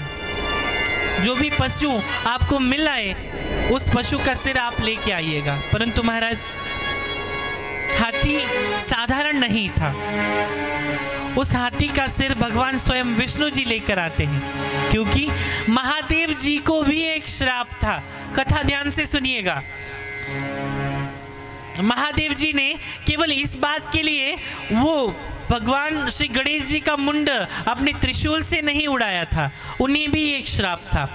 दैत्यराज सुकेशी के पुत्र थे माली और सुमाली, सूर्य देव पर क्रोधित थे और सूर्य देव उन दोनों को भीतर जो ऊर्जा थी यानी चैतन्य आत्मा था उनको निकाल लिया। किसके अंदर? माली और सुमाली का। और ये माली और सुमाली दोनों भी महादेव जी के बहुत प्रिय भक्त थे, राक्षस पुत्र होते हुए भी। कौन? माली और सुमाली। सूर्य देव ने इन दोनों के अंदर की आत्मा को छीन लिया, क्योंकि उन पर सूर्यदेव बहुत क्रोधित थे। सूर्यदेव छीन लेते हैं, परंतु माली और सुमाली दोनों महादेव के प्रिय भक्त थे और वो करुणा पुकार करके महादेव जी को पुकारते हैं, हे महादेव, हे हर भोले, हे शंकर, हे दीनानाथ, हे आशुतोष। ऐसे अनेक नामों से महादेव को पुकारते हैं। उसी समय महादेव वहां आते और कहते कि हे कश्यप ऋषि के पुत्र सूर्य, तुमने जो भी कार्य किया है, मेरे पुत्रों को, मेरे भक्तों को तुमने दंडित करके बहुत बड़ा पाप किया है। न्याय के स्थान पर तुमने हमें क्यों नहीं बताया? सूर्य और महादेव अपने त्रिशूल चला देते हैं। महादेव जिसी प्रकार सूर्य के ऊपर अपना त्रिशूल चला देते हैं, सूर्यदेव अपने पिता को आवाज देते हैं, पिताश्री, पिताश्री। उसी समय कश्यप मुनि महाराज क्रोध में भयभीत होते हुए मेरा कहते हुए उनके सामने प्रकट हो जाते हैं। और महाराज अपने मन की भावना को व्यतीत करते हुए सूर्यदेव के पिताजी कश्यप मुनि क्रोध में कहते हैं कि किसने की मेरी पुत्र की ये दुर्दशा, उसे दंड भुगतना ही होगा। महादेव, आपने मेरे पिता पुत्र प्रेम की क्रूरता की हत्या की है, मुझे ये कदापि स्वीकार नहीं है। मैं आपको श्राप देता हूँ। महर्षि मरीचि पुत्र कश्यप अपने तपोबल से श्राप देता हूँ। महादेव, जिस प्रकार आपके त्रिशूल से आज मेरा पुत्र चेतनाहीन हुआ है, उसी प्रकार आपका स्वयं पुत्र, अपना पुत्र आपके त्रिशूल से मस्तकहीन हो जाएगा। ये मेरा आपको श्राप है। महाराज, ये श्राप किसने दिया? मरीचि पुत्र कश्यप जी ने। और कश्यप जी के पुत्र थे सूर्यदेव। सूर्यदेव को महादेव जी ने मारा। किस लिए? क्योंकि दैत्य राक्षसों के जो पुत्र थे सुमाली और माली, इनको बचाने के लिए। महाराज इसी बीच कथा होती है, समुद्र मंथन में जो रत्न निकले उन 14 रत्नों में ऐरावत नाम का हाथी था। देखिए कथा कैसे कैसे आगे बढ़ी है। हम अभी कथा की ओर भी बढ़े नहीं है। समुद्र मंथन में जो रत्न निकले उन 14 रत्नों में ऐरावत था।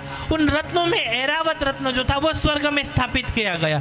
उसे भगवान की भक्ति प्रसन्न थी, लेकिन इंद्रदेव क्या करते थे, हमेशा ही वहां पर नृत्य कला सादर करते रहते थे।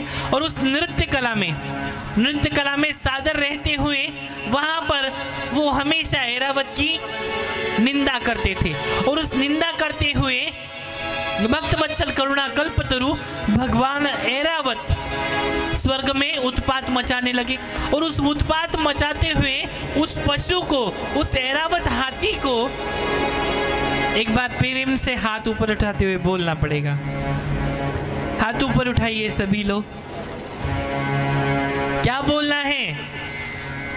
राधे राधे, राधे राधे। अभी थोड़ा समय है, आप हमारी ओर देखिए, उनको थोड़ा समय है 10 मिनट। तो महाराज इंद्रदेव कहते हैं कैसे अशुभ पशु हो, मैं तुझे श्राप देता हूं कि तू एक जंगली पशु के जैसे जंगल में हाथी बन जाए। उस ऐरावत को 14 रत्नों में निकले हुए उस ऐरावत को श्राप देते हैं।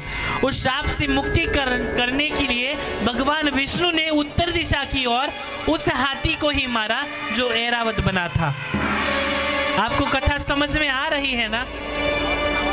भगवान स्वर्ग में जिस हाथी को स्थापित किया था, जिस ऐरावत हाथी को स्थापित किया था, वही हाथी जंगली पशु के नाम से जंगलों में रहने लगा। उसी हाथी का मस्तिष्क भगवान ने तोड़ा और तोड़ते ही वही मस्तिष्क गणेश जी को लगाया। और गणेश जी का वो तोड़ा हुआ जो मस्तिष्क था वो कपिल भुवनेश्वर नाम से प्रसिद्ध हुआ। महाराज ये एक गोपनीय कथा है। तो आगे चलते हुए कथा कहती है, महाराज भगवान एक दिन महादेव जी सोए हुए थे। सोते हैं महादेव जी, ध्यान लगाए हुए बैठे थे। 3 देवता विचार करते हैं कि आगे अब क्या होने वाला है। ब्रह्मलोक में देवी सरस्वती ने मन में विचार किया कि अब आगे क्या होने वाला है। तो महाराज चारों देवियां चौसर खेलने लगी। क्या खेलने लगी? कौड़ियां खेलने लगी। उन कौड़ियां खेलते खेलते देव ऋषि नारद जी कहते हैं कि यहाँ पर पार्वती माता किसी को हारने नहीं देती, किसी को जीतने नहीं देती है। इसी प्रकार यदि महादेव जी और भगवान विष्णु के बीच अगर युद्ध हुआ तो कौन जीतेगा, ये बात उन दोनों में होती है। ये बात सुनते ही दोनों युद्ध करने लगते हैं। परंतु इस युद्ध के बीच में एक और प्रसंग होता है। महादेव जी विश्वकर्मा जी से कहते हैं कि हे विश्वकर्मा, ऐसे 2 धनुष बनाइए जो तुलना में, दिखने में, रचना में, कार्य में एक समान हो। एक शिव धनुष और एक विष्णु धनुष। उन दोनों धनुष को भगवान को दिया जाता है। दोनों में घनघोर युद्ध होता है और इन दोनों को रोकने के लिए माता पार्वती भगवान विष्णु के पीछे खड़े होती हैं। और भगवान विष्णु के पीछे कौन खड़ा होता है? माता महादेव जी की पत्नी। दोनों अपोजिट में, क्योंकि ये बहनें मानती है एक दूसरे को। तो इन दोनों शस्त्रों को निरास्त किया जाता है। इसके पश्चात क्रोध से नारद जी वहां से चले जाते हैं। महाराज अब ये बात पश्चात होने के तुरंत कुछ कारणवश देवलोक में एक सभा बुलाई जाती है। और उस सभा में, ब्रह्म सभा में नारद जी वहां आते हैं। आइए नारद जी। और नारद जी का भजन कौन सा है? नारायण। कौन सा भजन करते हैं नारद जी? नारायण नारायण श्रीमन नारायण नारायण नारायण। वहां उन गुफाओं में जाने के पश्चात मैया पार्वती को अमर कथा सुनाते हैं, जिससे मैं अमर हूं, वो कथा।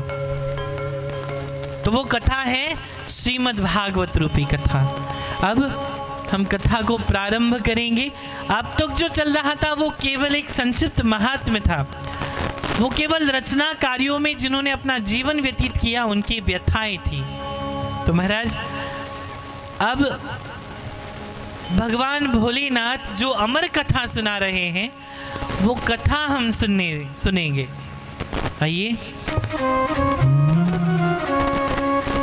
व्यासांची व्यथा। नैमिषारण्यामध्ये नैमिष शब्द अर्थपूर्ण आहे। नैमिष म्हणजे डोळ्यांच्या पापण्या मिटण्याची क्रिया। आपण डोळे लावतो आणि उघडतो, नैमिष। किंवा तेवढा काळ नैमिष म्हणजे डोळे मिटताच काळापुरता ज्याचं अस्तित्व हे संपून जातं, अशा भासणाऱ्या या जगाला, या जगामध्ये आपली एंट्री कशी आहे माहिती आहे का महाराज? आयुष्याच्या चित्रपटाला इथे वन्स मोर आहे का? माझ्याकडे लक्ष द्या। आयुष्याच्या चित्रपटाला इथे वन्स मोर नाही। हव्या हव्याशा वाटणाऱ्या क्षणांना इथे डाउनलोड करता येत नाही आणि नको नकोशा वाटणाऱ्या काही ज्या अतृप्त झालेले क्षण आहेत त्यांना डिलीटही करता येत नाही। करता येतं का डिलीट? नाही करता येत, कारण रोजचा तोच आपला वियोग आहे आणि जो असणारा रिएलिटी शो आहे तो कधी संपणारा नाहीये। म्हणून भरभरून जीवन जगा आणि जगवणाऱ्यांसोबत जगा असं म्हटलं जातंय, कारण या जगाला आणि या जीवनाला पुन्हा वन्स मोर नाही। महाराज भगवंताचं सानिध्य जगरूपी अरण्य आहे, पण तो असा प्राचीन काळी ऋषींच्या साठी उपयुक्त अशा खास अरण्य बनवलं गेलं होतं, म्हणजे बद्रिकावन। नैमिषारण्य हे शब्द पुराणात वारंवार येतात। अशा त्या नैमिषारण्य क्षेत्रामध्ये शौनक ऋषी इतर अनेक ऋषींबरोबर राहत होते। त्यांनी एकदा एक मोठा यत्न केला आणि भगवंताची प्राप्ती व्हावी हा संकल्प धरला। सूतजी महाज्ञानी होते, त्यांनी त्यावेळी शौनकांना, जे शौनकादी ऋषी होते, सूताला विचारलं, सूतजी तुम्ही धर्म आज्ञा आहात, जीवांचे परम कल्याण करणारे आहात, साधनांना तुम्ही साधणारे आहात। श्रीकृष्णांनी पृथ्वीवर अवतार घेतला तो कशासाठी? ते गेल्यावर धर्माचा आधार कोणता? भगवंताचा अवतार किती झाला आणि किती झाले, कोणते झाले, ही कृपा तुम्ही आमच्यावर करून आम्हाला सांगाल। अर्थात सूतजी म्हणू लागले की भगवत प्राप्ती हेच ध्येय, ज्ञान वैराग्ययुक्त भक्ती हेच साधन आहे। श्रवण, कीर्तन, ध्यान, आराधना सर्व काही श्रीकृष्णाचंच करावं। श्रद्धा व विश्वास या दोन पायांनी भगवंताकडे मन जातं। भागवत श्रवणाने, कृष्ण चरित्र श्रवणाने अशुभ वासना नष्ट होते, भक्ती स्थिर होते, आसक्ती नष्ट होते आणि भगवत तत्व स्पष्ट होऊन आपल्याला आपल्या जीवनाचं साधन कर्म सफल होतं। अनुभवानेच हे आपण जाणू शकतो। सत्व, रज, तम, स्थिती, उत्पत्ती, विनाश, विष्णू, ब्रह्म व रुद्र हे तिन्ही तोच आहे। वेदांचं व यज्ञाचं तात्पर्य तोच आहे, ज्ञाता तोच आहे, तप त्याच्यासाठीच करावं। म्हणून सर्व धर्माचं अनुष्ठान आणि त्याच्या माया व 3 गुण ही त्याची लीला आहे। विलास तोच परमगती आहे, समस्त लोक निर्माण करणारे भगवंताचं स्वरूप आहे, त्याला पुरुष म्हणतात। पंचमहाभूत, 10 इंद्रिय व मन मिळून अशा 16 कला आहेत आणि या कलांमध्ये 17वी कला म्हणजेच तो ब्रह्मरूप श्रीकृष्ण। कारणरूपी मूल प्रकृती हा एक सागर आहे आणि तो परम पुरुष म्हणजे भगवान श्रीकृष्ण आहे। योग समाधीत आहे, त्याच्या नाभी कमलातून एक दिव्य कमळ, एक तेजस्वी विशाल आवर्त उद्भवलं। 4 दिशाने शक्तीचा प्रभाव पडणारा ब्रह्मदेव त्या आवर्तीच्या ठिकाणी प्रगटला। विराट पुरुषापासून सप्तलोक व सप्तपाता उत्पन्न झाली। आता अवतार ऐका। सूतजी सांगू लागले की सृष्टीच्या निर्मितीची लाट त्या सागरावरती उठत सांगतात। त्या लाटांना सर्ग म्हटलं जातं। पहिली दिव्य लाट उसळली, कुमारांची उत्पत्ती त्या लाटेने झाली। पुढे नारायणांच्या त्या उर्मीचे स्वरूप मनोमाया होतं। सनक सनंदन सनातन व सनत मनाच्या संकल्पनेने ते दिव्य बटू देहधारी महात्मे निर्माण झाले। भगवत प्राप्तीच्या मार्गावरील तेच अधिपती आहेत, योगीजनांचे परमगुरू आहेत. त्या लाटेला कौमार सर्ग असं म्हटलं गेलेलं आहे मायबाप. ते कुमार हे भगवंताचेच आहेत, त्यांना भगवंताचं सानिध्य प्राप्त झालेलं आहे असं ते सांगू लागतात. भगवंत कोण आहेत आणि त्यांच्याविषयी प्रेम आसक्त आपल्याला झालेला आहे हे सानिध्य आम्हाला केव्हा कळेल, असे काही प्रश्न शुकजी, शौनक आदी जे ऋषी आहेत ते सूतजींना विचारतात की आम्हाला भगवंताची प्राप्ती कधी होईल. तेव्हा ते म्हणतात की तुम्ही भगवंताला अर्पण कशा प्रकारे करता, तुम्ही भगवंताला काय काय आजपर्यंत अर्पण केलेलं आहे की ज्यामुळे भगवंत तुम्हाला आपलंसं करून घेईल. इसी बात पर वो कहते हैं कि कुछ पंडितों ने एक औरत को कहा कि घर में तू विष्णु जी की फोटो रख ले और रोटी खाने से पहले उनके आगे रोटी की थाली रखकर कहना विष्णु अर्पणम. अगर पानी पीना है तो कहना कि विष्णु जी के आगे पानी रख दे और कहते विष्णु अर्पणम. हमने क्या दिया है और क्या नहीं दिया है, सबसे पहले ये भाव हमें जानना महत्वपूर्ण है. भाव, भरोसा, विश्वास, अर्पण, तर्पण, ये सबसे महत्वपूर्ण है. उस औरत की आदत हो गई है कि जो पहला काम करती मन में ही यही कहती है विष्णु अर्पणम, फिर वह काम करती, उसकी आदत हो गई, जो भी कुछ काम करेगी तो विष्णु अर्पणम कह देगी. आदत इतनी पक्की हो गई कि एक दिन घर का कूड़ा इकट्ठा किया, कचरा, और फेंकते हुए कहा विष्णु अर्पणम.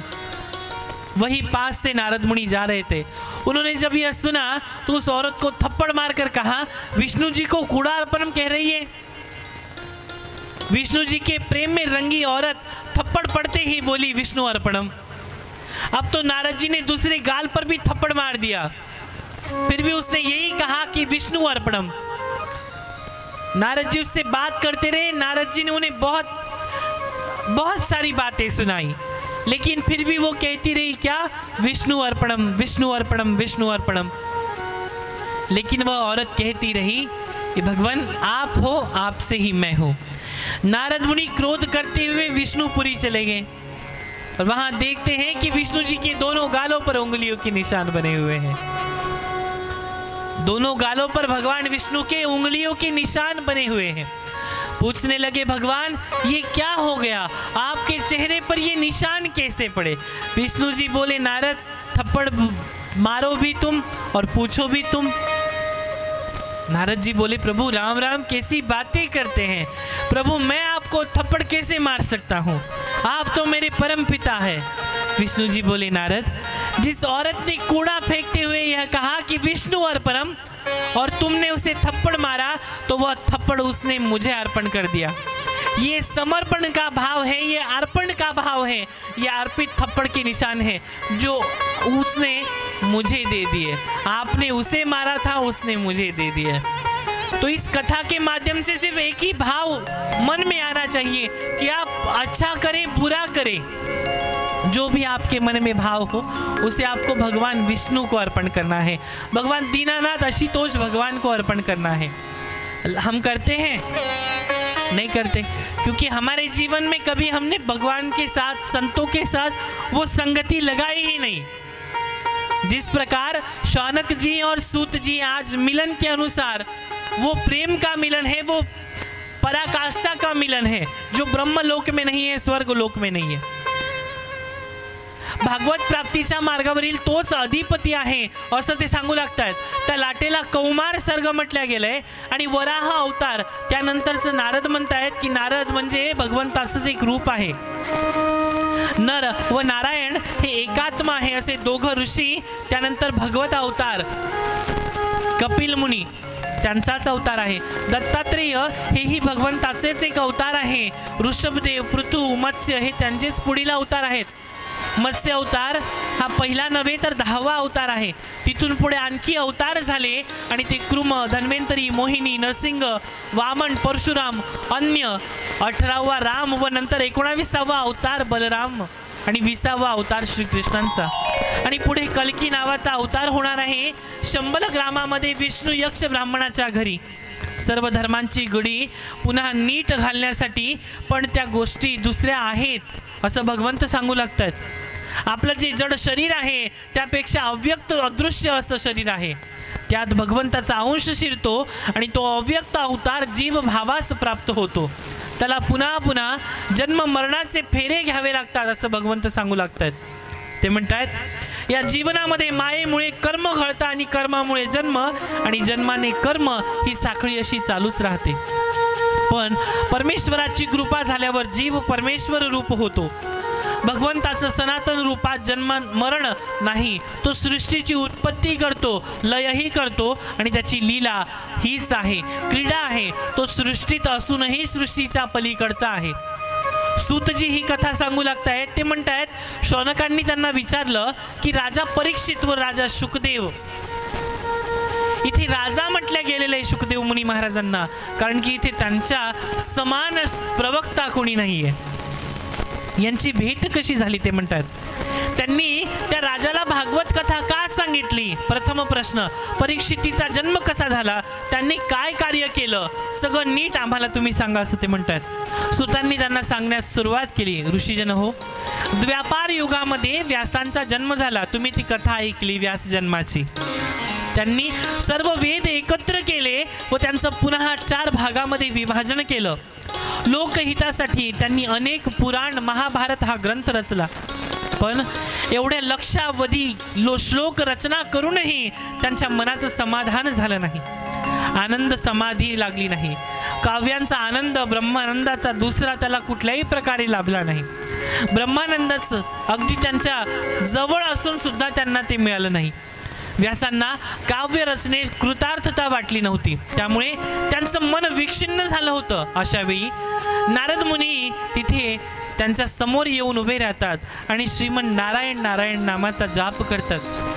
खिन्न वदना व्यासजी आणि चौकस नारद पहिला प्रश्न विचारतात, काय हो आपण उदासीन दिसत आहात, पुराण रचली, देवतांचं उत्तम उपासना केली, लोकांना शिकवलं, मनाची आराधना मन स्वाधीन कसं करावं हे शिकवलं. ते ब्रह्मविरोध पुराण, स्कंद पुराण, श्री शिव महापुराण, वायू पुराण, त्यात स्तोत्र आहेत ते आपणच म्हणा केलीत ना. तुमच्या मनात काय खिन्नता आहे ती दूर होईल का? महाभारताचे तुम्ही करता आहात. विषिन्न अर्जुनाला युद्धाचा उत्साह देणारा उपदेश तुम्हीच पंक्तीबद्ध केलेला आहे. योगांचे परमोच्च शिखर तुम्ही गाठलेले आहेत. कोण सांगताय? नारदजी वेदव्यास ऋषींना म्हणतात. आणि ही विक्षिन्नता तुमच्या मनात छे, विश्वास बसत नाही. व्यास त्या विक्षिन्नतेतही मधुर हास्य करून आपलं मधुर वाणीने म्हणाले की नारदजी बरोबर आहे, ओळखलं तुम्ही, पण उपाय काय तो सांगा. योग बलाने तुलाही माझ्या अवस्था समजत आहे. माझ्या मनात कितीतरी उणीव राहिली आहे, मनाची पूर्ण शांती नाही होत आणि परम कल्याण करणाऱ्या भगवंताचं चरित्र गायलेत तर ते कसं गाऊ, काय करू? नारदांनी त्यांना विचारलं. वेदव्यासजी श्रीकृष्ण चरित्राचं संपूर्ण वर्णन व विश्वरक्षक हरींच्या भक्तांचं कथेचं वर्णन करूनच योगाला भक्तीची जोड मिळते. त्यानेच आपणाला आणि आपल्या मनाला शांती मिळेल. नारदजी सांगतायत तुमच्या मनाला आणि योग अभ्यासाला जोपर्यंत तुम्ही भगवान श्रीकृष्णांच्या जीवनचरित्राचं वर्णन करत नाही तोपर्यंत शांती मिळणार नाही. श्रीकृष्ण प्राप्तीची महती सांगत सांगत नारदजी मन भूतकाळात गेले आणि दूर दूर पूर्व जन्मातील आपलं चरित्र नारदांना आठवलं. व्यासांनी सुतांना सांगू लागले, गेल्या जन्मी मी ब्राह्मणाच्या घरी एका दासीचा पुत्र म्हणून जन्माला आलो होतो. माझा स्वभाव चांगला होता म्हणून ब्राह्मण वर्ग माझ्यावरती संतुष्ट होता. चतुर्मासामध्ये काही योगी तिथे येऊन राहिले, त्याची मी नेहमी सेवा करत होतो. त्यांना माझं चित्त शुद्ध झालं. ते रोज भक्तांची कथा मला सांगत होते आणि हरिकथा कीर्तन अशा श्रवण माझ्या कानी पडत होतं. माझ्याही चित्तामध्ये कृष्ण भक्ती उदयास आली होती. जाताना त्या योग्यांनी मजवर कृपा केली आणि मला गूढ ज्ञान दिलं. सर्व कर्म ईश्वराला श्रीकृष्णाला अर्पण करण्याचा भगवत प्राप्तीवरील भाव माझा निर्माण झाला. महाराज इथे काय लाभलं माहिती आहे का? भगवान नारदांना त्या जन्मामध्ये त्या संतांची संगती लाभली. आपल्याला लाभलेली असताना सुद्धा आपण काय करतो? आपण थांबतो का संतांच्या सानिध्यामध्ये? त्या संतांच्या सानिध्यामध्ये थांबतो का आपण? हात वर करा बरं की आपण तुळशी माळ ग्रहण केलेली आहे. आपण एखाद्याची जीव हत्या करत नाही. आपलं पोट सुद्धा शांत करण्यासाठी आपण एखाद्याला मारत नाही. या जगामध्ये सर्वात मोठं जर कुठे स्मशानभूमी असेल तर ते हे मनुष्याचं पोट आहे. कारण की ते कधीही शांत होऊ शकत नाही. आणि ते शांत करण्यासाठी, मन शांत करण्यासाठी, ती क्षुधा शांत करण्यासाठी आपल्याला संतांची संगती लाभणं फार गरजेचं आहे महाराज. संतन के संग लाग रे तेरी अच्छी बनेगी. संतन के संग लाग रे तेरी अच्छी बनेगी. संतन के संग लाग रे तेरी अच्छी बनेगी. संतन के संग लाग रे तेरी अच्छी बनेगी. अच्छी बनेगी तेरी बिगड़ी बनेगी. अच्छी बनेगी तेरी बिगड़ी बनेगी.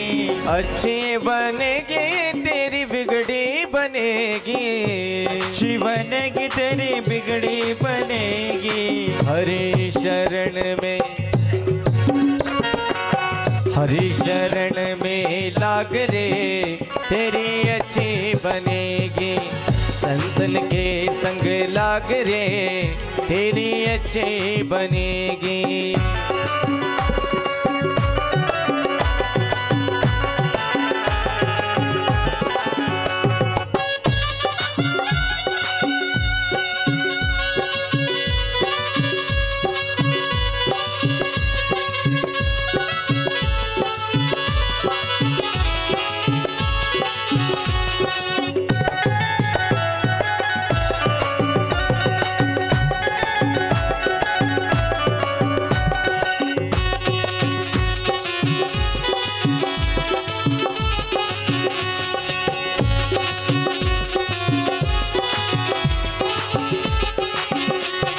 संतन के संग है पूर्ण कमाए. संतन के संग है पूर्ण कमाए. होय बड़ो तेरे भाग रे तेरी अच्छी बनेगी. संतन के संग लाग रे तेरी अच्छी बनेगी.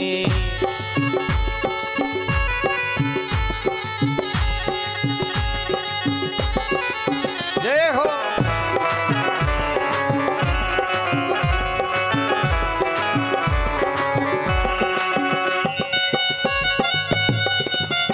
महाराज, भजनामध्ये सर्वप्रथम भाव असला पाहिजे. आणि जोपर्यंत आपला भाव भजनामध्ये भगवंताच्या स्वाधीन होत नाही तोपर्यंत आपल्याला भगवंतावरती प्रेम होणार नाही. आधी आपण भाव बघितला, आता विश्वास आहे. आणि आपल्या कर्माची रचना सोडवण्यासाठी आपल्याला टाळी वाजवायची आहे. मग ज्याला आपल्या पूर्व कर्म आणि प्रारब्ध कर्म जर सोडवायचं असेल या जन्मातून, या मनुष्य मृत्यू लोक जन्मातून आपल्याला जर निघायचं असेल दुःख भाव बंधनातून, तर भजनामध्ये टाळी वाजवणं फार महत्वाचं आहे. हो कहत कबीरा सुन भय साधो. कहत कबीरा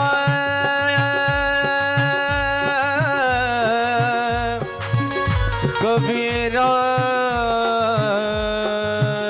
कबीरा.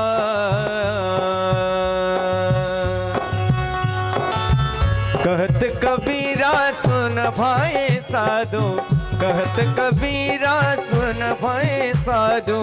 राम भजन में लाग रे तेरे अच्छे बनेगी. संतन के संग लाग रे तेरी अच्छी बनेगी. अच्छी बनेगी. हरि शरण में लाग रे तेरी अच्छी बनेगी. संतन के संग लाग रे तेरी अच्छी बनेगी. संतन के संग लाग रे तेरी अच्छी बनेगी.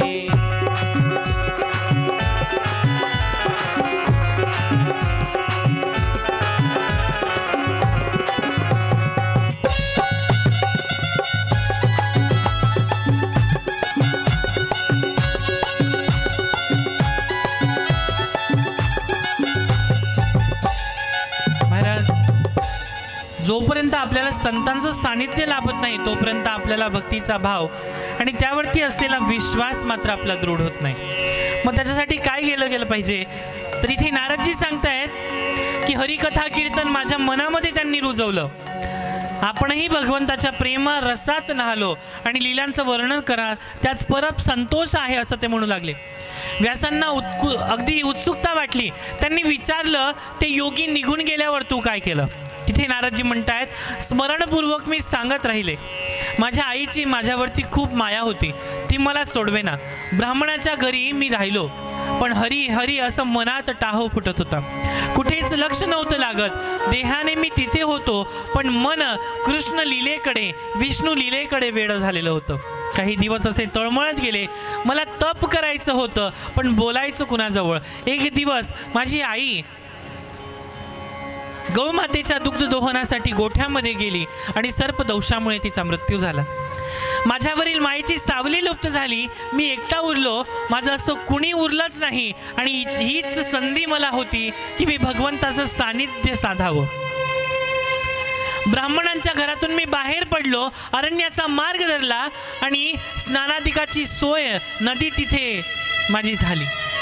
वृक्ष वेली सोबतील होत्या, पशु पक्षी सोयरे होते, फळमुळं खायला होती, मनात परमात्मा व्यापून होता। अश्रूंची गंगा आणि यमुनेचा प्रवाह वाहत होता आणि अशा ठिकाणी मी माझ्या आईची आठवण काढून हरीचं चिंतन करत होतो। नारदजी ही कथा सांगतायत। वटवृक्षाच्या बुंदाशी मी आसन घातलं, हृदयाच्या आकाशात द्वैदीप्यमान भगवत स्वरूप प्रकाश लागला। माझं रोम रोम पुलकित झालं आणि जणू प्रेमाच्या धबधब्याखाली मी आहे असं मला वाटू लागलं। क्षणार्धातच हे स्वरूप विरलं, मांस गळलं, लगल्यावर तडफडतो म्हणून मी गळ सुटल्यामुळे तडफडू लागलो। जसा मासा पाण्यातून बाहेर काढल्यावर तडफडू लागला, तसं मला ते चैतन्य स्वरूप दिसल्यानंतर मी तळमळू लागलो। एक महान दर्शनापासून मी वंचित झालो होतो। विरह वेदना मला सहन होईना, तोच नितांत मधुर वाणीने व भगवंतांनी मला स्वयाचेच दर्शन सांगितलं। बालका, या जन्मात तू माझा पुन्हा दर्शन घेऊ शकणार नाहीस। ज्याच्या वासना पूर्ण नष्ट झालेली नाही त्याने माझं दर्शन दुर्लभ आहे। इथे मनामध्ये विचार आला की ज्या भगवंताचं चिंतन मी करतोय आणि त्या भगवंताची वासनाच माझ्याकडून दूर होत नाही, तो भगवंत मला सांगून गेला की मी तुला दर्शन देऊ शकत नाही, माझं दर्शन तुला दुर्लभ आहे। निष्पाप मुला, माझ्याविषयी तुझी भक्ती विष्णू भगवान नारदांना सांगताय, नारदजी वेदव्यासांना सांगताय, वेदव्यासजी शुकमुनींना सांगतायत आणि सुखदेव मुनी परीक्षितीला सांगताय। आणि ही कथा अमर कथा अमरनाथ मध्ये महादेवजी पार्वती मातेला सांगतायत। लक्षात घ्या। आणि महाराज, वासना ज्यावेळी नष्ट होतील व माझं मद्रूप होण्याचा तळमळाच राहील, आता तू हे जड देह टाकून माझा पार्षद होशील। सृष्टीचा प्रलय झाला तरी तुला या गोष्टींची आठवण राहील। महाराज, हे सर्व झालं, दिव्य वाणी मुकी झाली, मी तप करतच राहिलो। कालांतराने माझा तो देह नष्ट झाला, सृष्टीचा प्रलय झाला, पुन्हा सृष्टीची लाट अकारण घेऊन उठली। मरीची आदी ऋषींचा समवेत माझा जन्म झाला। तेव्हापासून मी त्रैलोक्यामध्ये माझं परिभ्रमण चालू आहे आणि नारायण नारायण नाम संकीर्तन चालू आहे। म्हणून नारायण नाम संकीर्तन करणं हे या जगाची भक्तिमुक्तीचं भावमुक्तीचं साधन आहे। आणि महाराज, हे म्हणत नारदांनी आपली वीणा घेतली, आम्ही कमल सदृश नेत्र मिटले आणि पुरुषोत्तम भगवंताचं ध्यान केलं आणि तिथून ते निघून गेले। महाराज, अशी ही वेदव्यासांची व्यथा इथे मांडल्या गेली आणि वेदव्यासजींची ही व्यथा आता पुढे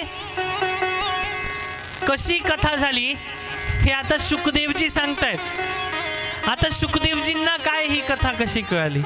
पुढे शुकदेवजी कथा सांगू लागतायत। कुणाला? राजा परीक्षितीला। महाराज, इथे कुणीही आपलं नाही आणि कुणीही आपलं परक नाही। हिंदू, मुस्लिम, सीख, ईसाई सर्व धर्म सद्भावना आणि समभावना असणं फार गरजेचं आहे। महाराज, आपण जाती वाटल्या, आपण समाज वाटले, आपण थोर महापुरुष वाटले, आपण संत महात्मे सुद्धा वाटून घेतले आणि यामुळे आपला धर्म सुद्धा वाटला गेलेला आहे। आपण हा विचार कधीच केला नाही की आपल्याला एकत्र यायचं आहे आणि ह्या हिंदू सनातन धर्माची आपल्याला प्रगड ध्वजा ही स्थापित करायची आहे। महाराज गेल्या वर्षी इथे कथा झाली, फार सुंदर असं निरूपण झालं। गेल्या वर्षी होता ना तुम्ही सगळे? हात वर करा बरं की तुम्ही सगळे होतात म्हणून। अरे वा, छान। महाराज महार, मांग, भिल्ल, बंजारा समाज असेल, इस्लामिक समाज बांधव असतील, हिंदू समाज बांधव असतील, कुठलाही समाज असो, कुठलीही जात असो, कुठलाही धर्म असो, तो आपला मानणं हे आपली काळाची गरज आहे। तुम्ही जोपर्यंत एकत्र येत नाही सगळे, तोपर्यंत तुम्हाला कुठल्याही प्रकारची अवधानता पुढे चालू करता येत नाही, ज्यामुळे तुम्ही तुमच्या लेकरांना चाल करून आपल्यावरती आलेल्या दुश्मनाला थांबवू शकत नाही। फार सुंदर एक संत सांगून गेलेत, सूफी संत आहेत। ते म्हणतात, मंदिर में दाना चुग कर चिड़िया मस्जिद में पानी पीने जाती है। ध्यान से सुनिएगा, मंदिर में दाना चुग कर चिड़िया मस्जिद में पानी पीती है। मैंने सुना है राधा की चुनरी कोई सलमा बेगम सीती है।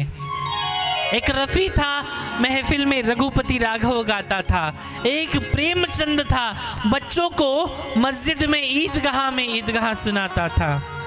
कभी कन्हैया की महिमा गाता रसखान सुनाई देता है, औरों को तो दिखते होंगे हिंदू और मुसलमान। मेरी बात ध्यान से सुनिएगा माई बाप, औरों को तो दिखते होंगे हिंदू और मुसलमान, मुझे तो हर शख्स के भीतर इंसान दिखाई देता है, क्योंकि ना हिंदू बुरा है ना मुसलमान बुरा है, क्योंकि ना हिंदू बुरा है ना मुसलमान बुरा है, जिसका किरदार बुरा है वो इंसान बुरा है, वो इंसान बुरा है। ये भावना हमारे मन में होनी चाहिए। आहे का आपल्यामध्ये? नाही। आणि हे जर नसेल तर भगवंत आपल्यामध्ये येईल का, हा विचार आपण करतो का कधी? नाही करत। कारण आपल्याला या संपूर्ण जीवनामध्ये 84 लाख योनिया मिळाल्यात, म्हणजे 84 लाख आईच्या पोटी उदरी जन्म घेऊन आपल्याला हा मनुष्य जन्म मिळालाय। पण आपण कशामध्ये गमवला? मी चांभार, मी कुंभार, मी माळी, मी पाटील, मी बारी, मी जातीचा, मी ह्या धर्माचा, मी या लेकाचा, याच्यात काही अर्थ नाही महाराज। आपल्याला इथे एकत्र आणतो तो आपला धर्म, आणि धर्म म्हणजे प्रेम आहे। प्रेमाला वासनेचं रूप देऊ नका महाराज। गेल्या वर्षीची कथा झाली, त्या कथेमध्ये तुम्हा लोकांनी एवढं सुंदर असं तुमचं भवितव्य दाखवून दिलं संपूर्ण या कथेतून, की कुणीही इथे एकत्रित भावनेने तुम्हाला दूर करू शकत नाही। इस्लामिक भाऊ असतील, काही इतर समाजाचे असतील, तुम्ही सर्वांनी एकत्रित करून ही कथा संपूर्णपणे पार पाडली। 30 लाख प्रकारच्या वृक्षांचा जन्म आपल्याला घ्यायचा आहे। 2 लाख ते 27 लाखापर्यंत आपल्याला किडे मकोडे व्हायचे। 3 लाख ते 14 लाख प्रकारचे पक्ष्यांमध्ये आपलं जीवन व्यतीत होणार आहे। 4 लाख ते 9 लाख प्रकारचं पाण्यामधल्या जीवांचं आपलं जीवन आहे। 4 लाख ते 5 लाख प्रकारचे पशु, जीन, भूत, प्रेत, देवी, देवता या प्रकारचं आपलं खंडांमध्ये निर्वंत केलेलं आहे। अंडायुज, जरायुज, श्वेतज, उद्भज, आणि याच्यामध्ये सर्व श्रेष्ठ आहे तो मनुष्य जन्म या सगळ्यानंतर आपल्याला प्राप्त होतो। विचार करा की मनुष्य जन्म आपल्याला किती दुःखानंतर प्राप्त होतो, आणि त्याही नंतर जन्म मिळाल्यानंतरही आपण काय करतो? फक्त ये दुनिया है काला बाजार, ये पैसा बोलता है। आपण कशाच्या मागे फिरतो? फक्त मनी। आता हे सांगणारे महाराज लोक सुद्धा काय करतात? करोडो लाखो रुपये कथेचे घेतात ना? घेतात का? घेत असतील महाराज। मंडळी, कथाकार, कीर्तनकार बहुतांश काही असतील, खूप मोठं ज्ञान देतात। तुम्ही मोह, माया, अहंकार याच्यापासून दूर राहा, आणि स्वतः मात्र 2-2, 3-3 लाख रुपये एका कीर्तनाची, एका कथेची दक्षिणा घेतात। माझा निश्चय होता यावर्षी की ज्या प्रकारे जी दक्षिणा मला दिलेली होती मामांशी बोलणं झालं होतं, धर्मेंद्र दादांशी बोलणं झालं होतं, पण तिथे जाता आलं नाही आणि तेवढी संधी मिळाली नाही. नाहीतर जी मला दक्षिणा दिली होती त्या दक्षिणेतून 20,000 कमी करायचे आणि त्याच्यातून आपण रुद्राक्ष आणायचे आणि रुद्राक्ष वाटप करायचे. पण प्रयत्न करू की पुढच्या वर्षी नक्कीच होईल. करायची का रुद्राक्ष वाटप? करायची का? बघू, अजून आपल्याकडे 7 दिवस आहे, आपण नक्कीच चर्चा करूया. महाराज असं सांगत भगवान श्री शुकदेव मुनी पुढे भागवत कथा सांगू लागतात. ते म्हणतात, शौनका हा सर्व ऋषी, परीक्षित, शुक यांचा संवाद काय चालू झाला. ते म्हणतात, कथा ऐकण्यास उत्सुक होते. सूतजी सांगू लागले, शुकदेवांचं आगमन झालं आणि राजाची चिंता मिटली. असा तो शुभ प्रसंग तिथे सुरू झाला. ते म्हणतात, आता पुढे ऐका. परीक्षिताने त्याचं स्वागत केलं, त्यांना उंच आसनावरती बसवलं आणि सर्वांनी त्यांना वंदन केलं. हात जोडून राजाने नम्रतेने म्हणाले की भगवान, माझी तळमळीची जिज्ञासा पूर्ण कराल का? जो मनुष्य मरणाच्या दारात आहे त्याने कोणत्या धर्माचं आचरण करावं तेच तुम्ही मला सांगावं. विशुद्ध कर्म, त्या थोड्या अविधित जप, श्रवण, भजन, स्मरण कसले करावे? जर आपल्याला माहीत पडलं की आपल्याला आता मरायचं आहे, आपलं मरण जवळ आलेलं आहे, तर आपण काय करणार माहिती आहे का? काय करणार? आपल्या दुश्मनाशी सुद्धा आपण गोड बोलू का? कारण की आपल्याला माहिती पडलंय की आता आपण थोड्या क्षणामध्ये मरणार आहे. सगळी मोहमाया आपल्यापासून सुटून जाईल.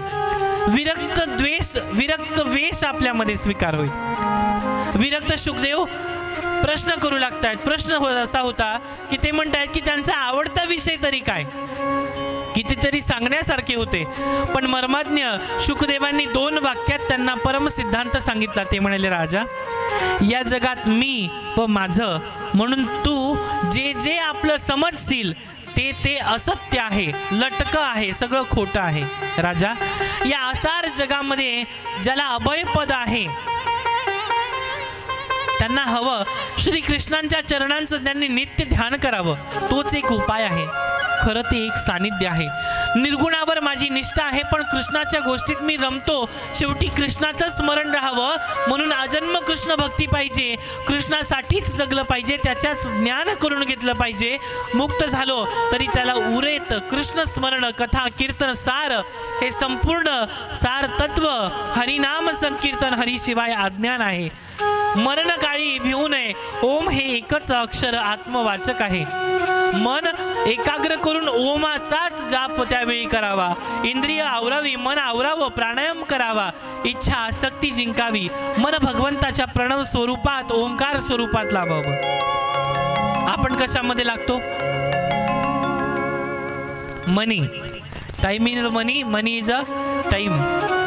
महाराज, या जगात स्वार्थी नात्यांना सोडून जर आपलंसं कोणी असेल तर फक्त आणि फक्त एक भगवंत आहे, दुसरं कोणीही नाही. बाकी आणि हे सांगण्यासाठी आपलं लक्ष त्या 20,000च्या मोबाईलमधून कथेकडे असलं पाहिजे. बरोबर की नाही? आपण बाहेर नसताना सुद्धा छोटासा मोबाईल असतो आपल्या हातामध्ये आणि तरी सुद्धा आपण त्याच्यामधून निघण्याचा प्रयत्न करत नाही. आपण त्याच्या मायेतून निघत नाही तर या नातेवाईकांच्या मायेमधून कधी निघणार? या रक्ताच्या नात्यामधून कधी निघणार? आपण भगवंताच्या सानिध्याकडे तरी कधी वळणार? महाराज, कधी लागेल रे वेड्या तुला गोडी अभंगाची, कधी लागेल रे वेड्या तुला गोडी अभंगाची. बघून घे सावडी मूर्ती आता त्या पांडुरंगाची.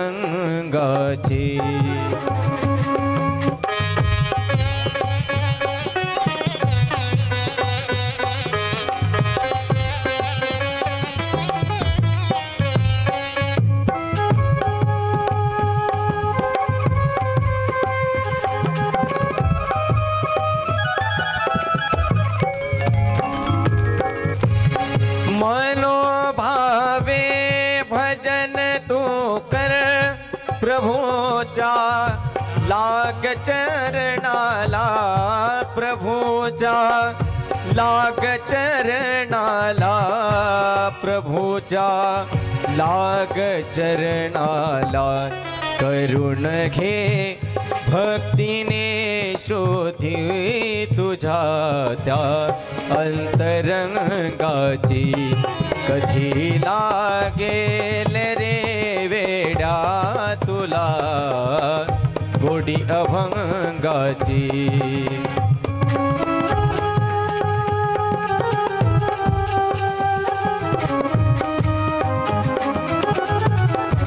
असे हा जन्म मोलाचा नको तू घालवू वाया असे हा जन्म मोलाचा नको तू घालवू वाया नको तू घालवू वाया हे सदाकारे सदाकारे सदाकारे भूपाळी तू सकाळी त्या श्रीरंगाची कधी लागेल रे वेड्या तुला गोडी अभंगाची रे वेड्या गोडी अभंगाची रे वेड्या गोडी अभंगाची संपूर्ण विश्वामध्ये तोच आहे, त्याच्या सोबतच आपल्याला जगायचं आहे असं ते सांगू लागतात. ते म्हणतायत, राजा, मरणासन्न मनुष्याने इतर सर्व विचार सोडून द्यावे, फक्त हरीचंच ध्यान करावं. शुकदेवांनी प्रतिपादन केलं. ते कसं करावं हेच सांगा. परीक्षित म्हणाले, हे पहा, आधी विरक्ती पाहिजे आणि एकेकाळी हरीचं ध्यान आणि दुसरीकडे भोग वस्तूंचं ध्यान असे असता कामा नये. काही लोक आपल्या हृदयामध्ये चतुर्भुज शंख चक्र गदा पद्म धारण करणाऱ्या पितांबरधारी श्री विष्णूंचं किंवा कृष्णांचं ध्यान करतात. पण प्रथम हेच ध्यान करावं, विश्वाचा ईश्वर व्यापक अनंत आहे.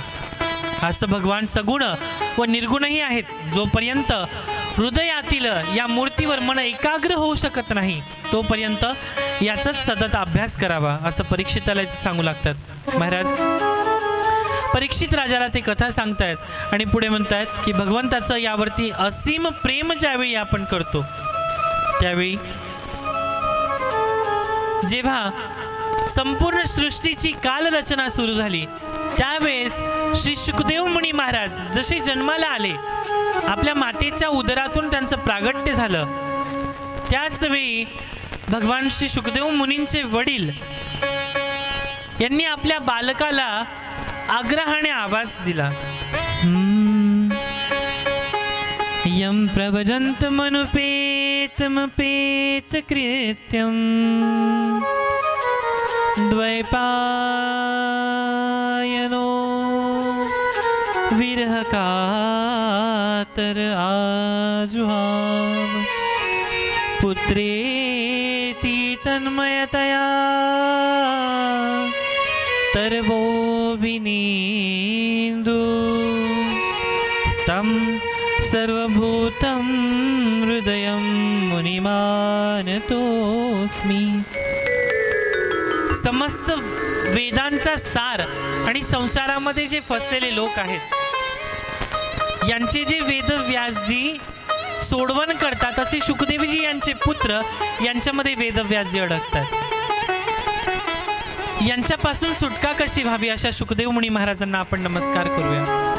भगवंतांनी या संसार कालरूपी चक्रामध्ये आता शुकदेव मुनी जसं परीक्षिती राजाला कथा सांगतायत, इथे देवऋषी नारद आणि भक्ती यांच्या भेटीची कथा येते.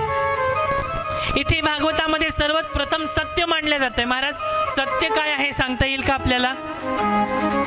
आज प्रथम दिवस आहे, आपण संक्षेपमध्ये कथा घेऊ शकत नाही, थोडाच वेळ आहे आपल्याकडे.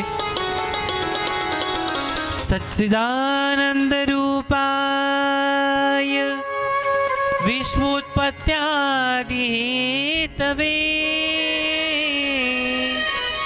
तापत्रय विनाशाय श्रीकृष्णाय वयं नमः. सच्चिदानंद स्वरूप भगवान श्री कृष्ण को हम नमस्कार करते हैं, जो जगत की उत्पत्ति, स्थिति और विनाश के हेतु तथा आध्यात्मिक, आर्ध दैविक आदि भौतिक 3 प्रकार के तापों का नाश करने वाले हैं।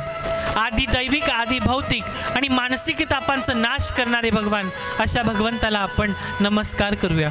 आणि यम प्रभजंतमनुपेतमपेत कृत्यम द्वैपायनो विरह कातराजुहाव। ज्यावेळी शुकदेवजींचं यज्ञोपवीत संस्कारही झालं नव्हतं, अशा वेळी लौकिक आणि वैदिक कर्मांचं अनुष्ठान करून संन्यास घेण्याचा त्यांनी निष्ठावंत असं आपलं वडिलांचं सानिध्य स्वीकार केलं आणि तिथून भागवत कथा सांगण्यास सुरुवात केली। पुढे सुंदर असा श्लोक येतो, ते राजा परीक्षितीला सांगतायत, अज्ञान ध्वांत विध्वंस कोटी सूर्य समप्रभ निर्विघ्नं कुरु मे देव सर्व कार्येषु सर्वदा।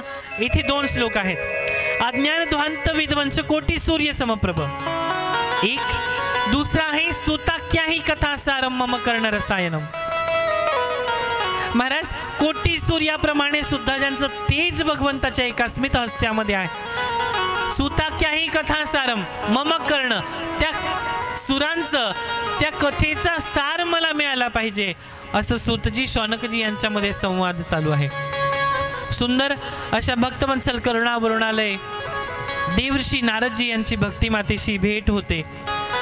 भक्ती ज्ञान वैराग्य यांच्या सुंदर अशा प्रेम भावनेच्या विरहाच्या कथेचा ती कथा शुकदेव मुनी महाराज राजा परीक्षितीला सांगतात।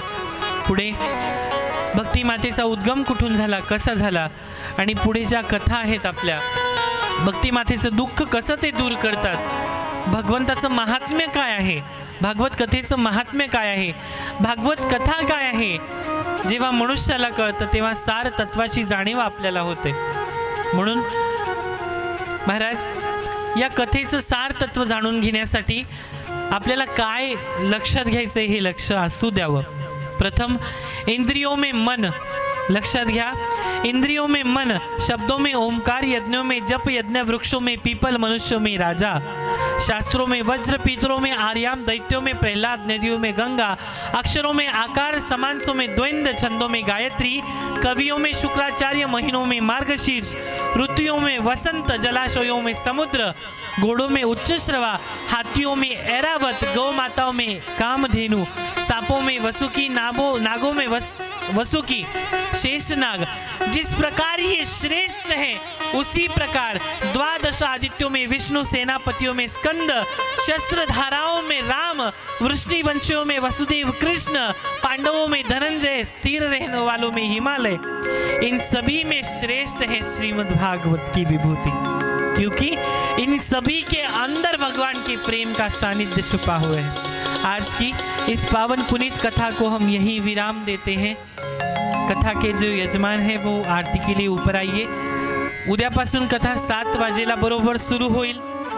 आज प्रथम दिवस होता, थोडं मागे पुढे होऊ शकतं। उद्यापासून कथा अगदी दैनंदिन आचर्याप्रमाणे आपण सुरू करणार आहोत। कथा 7 वाजता उद्या सुरू होईल।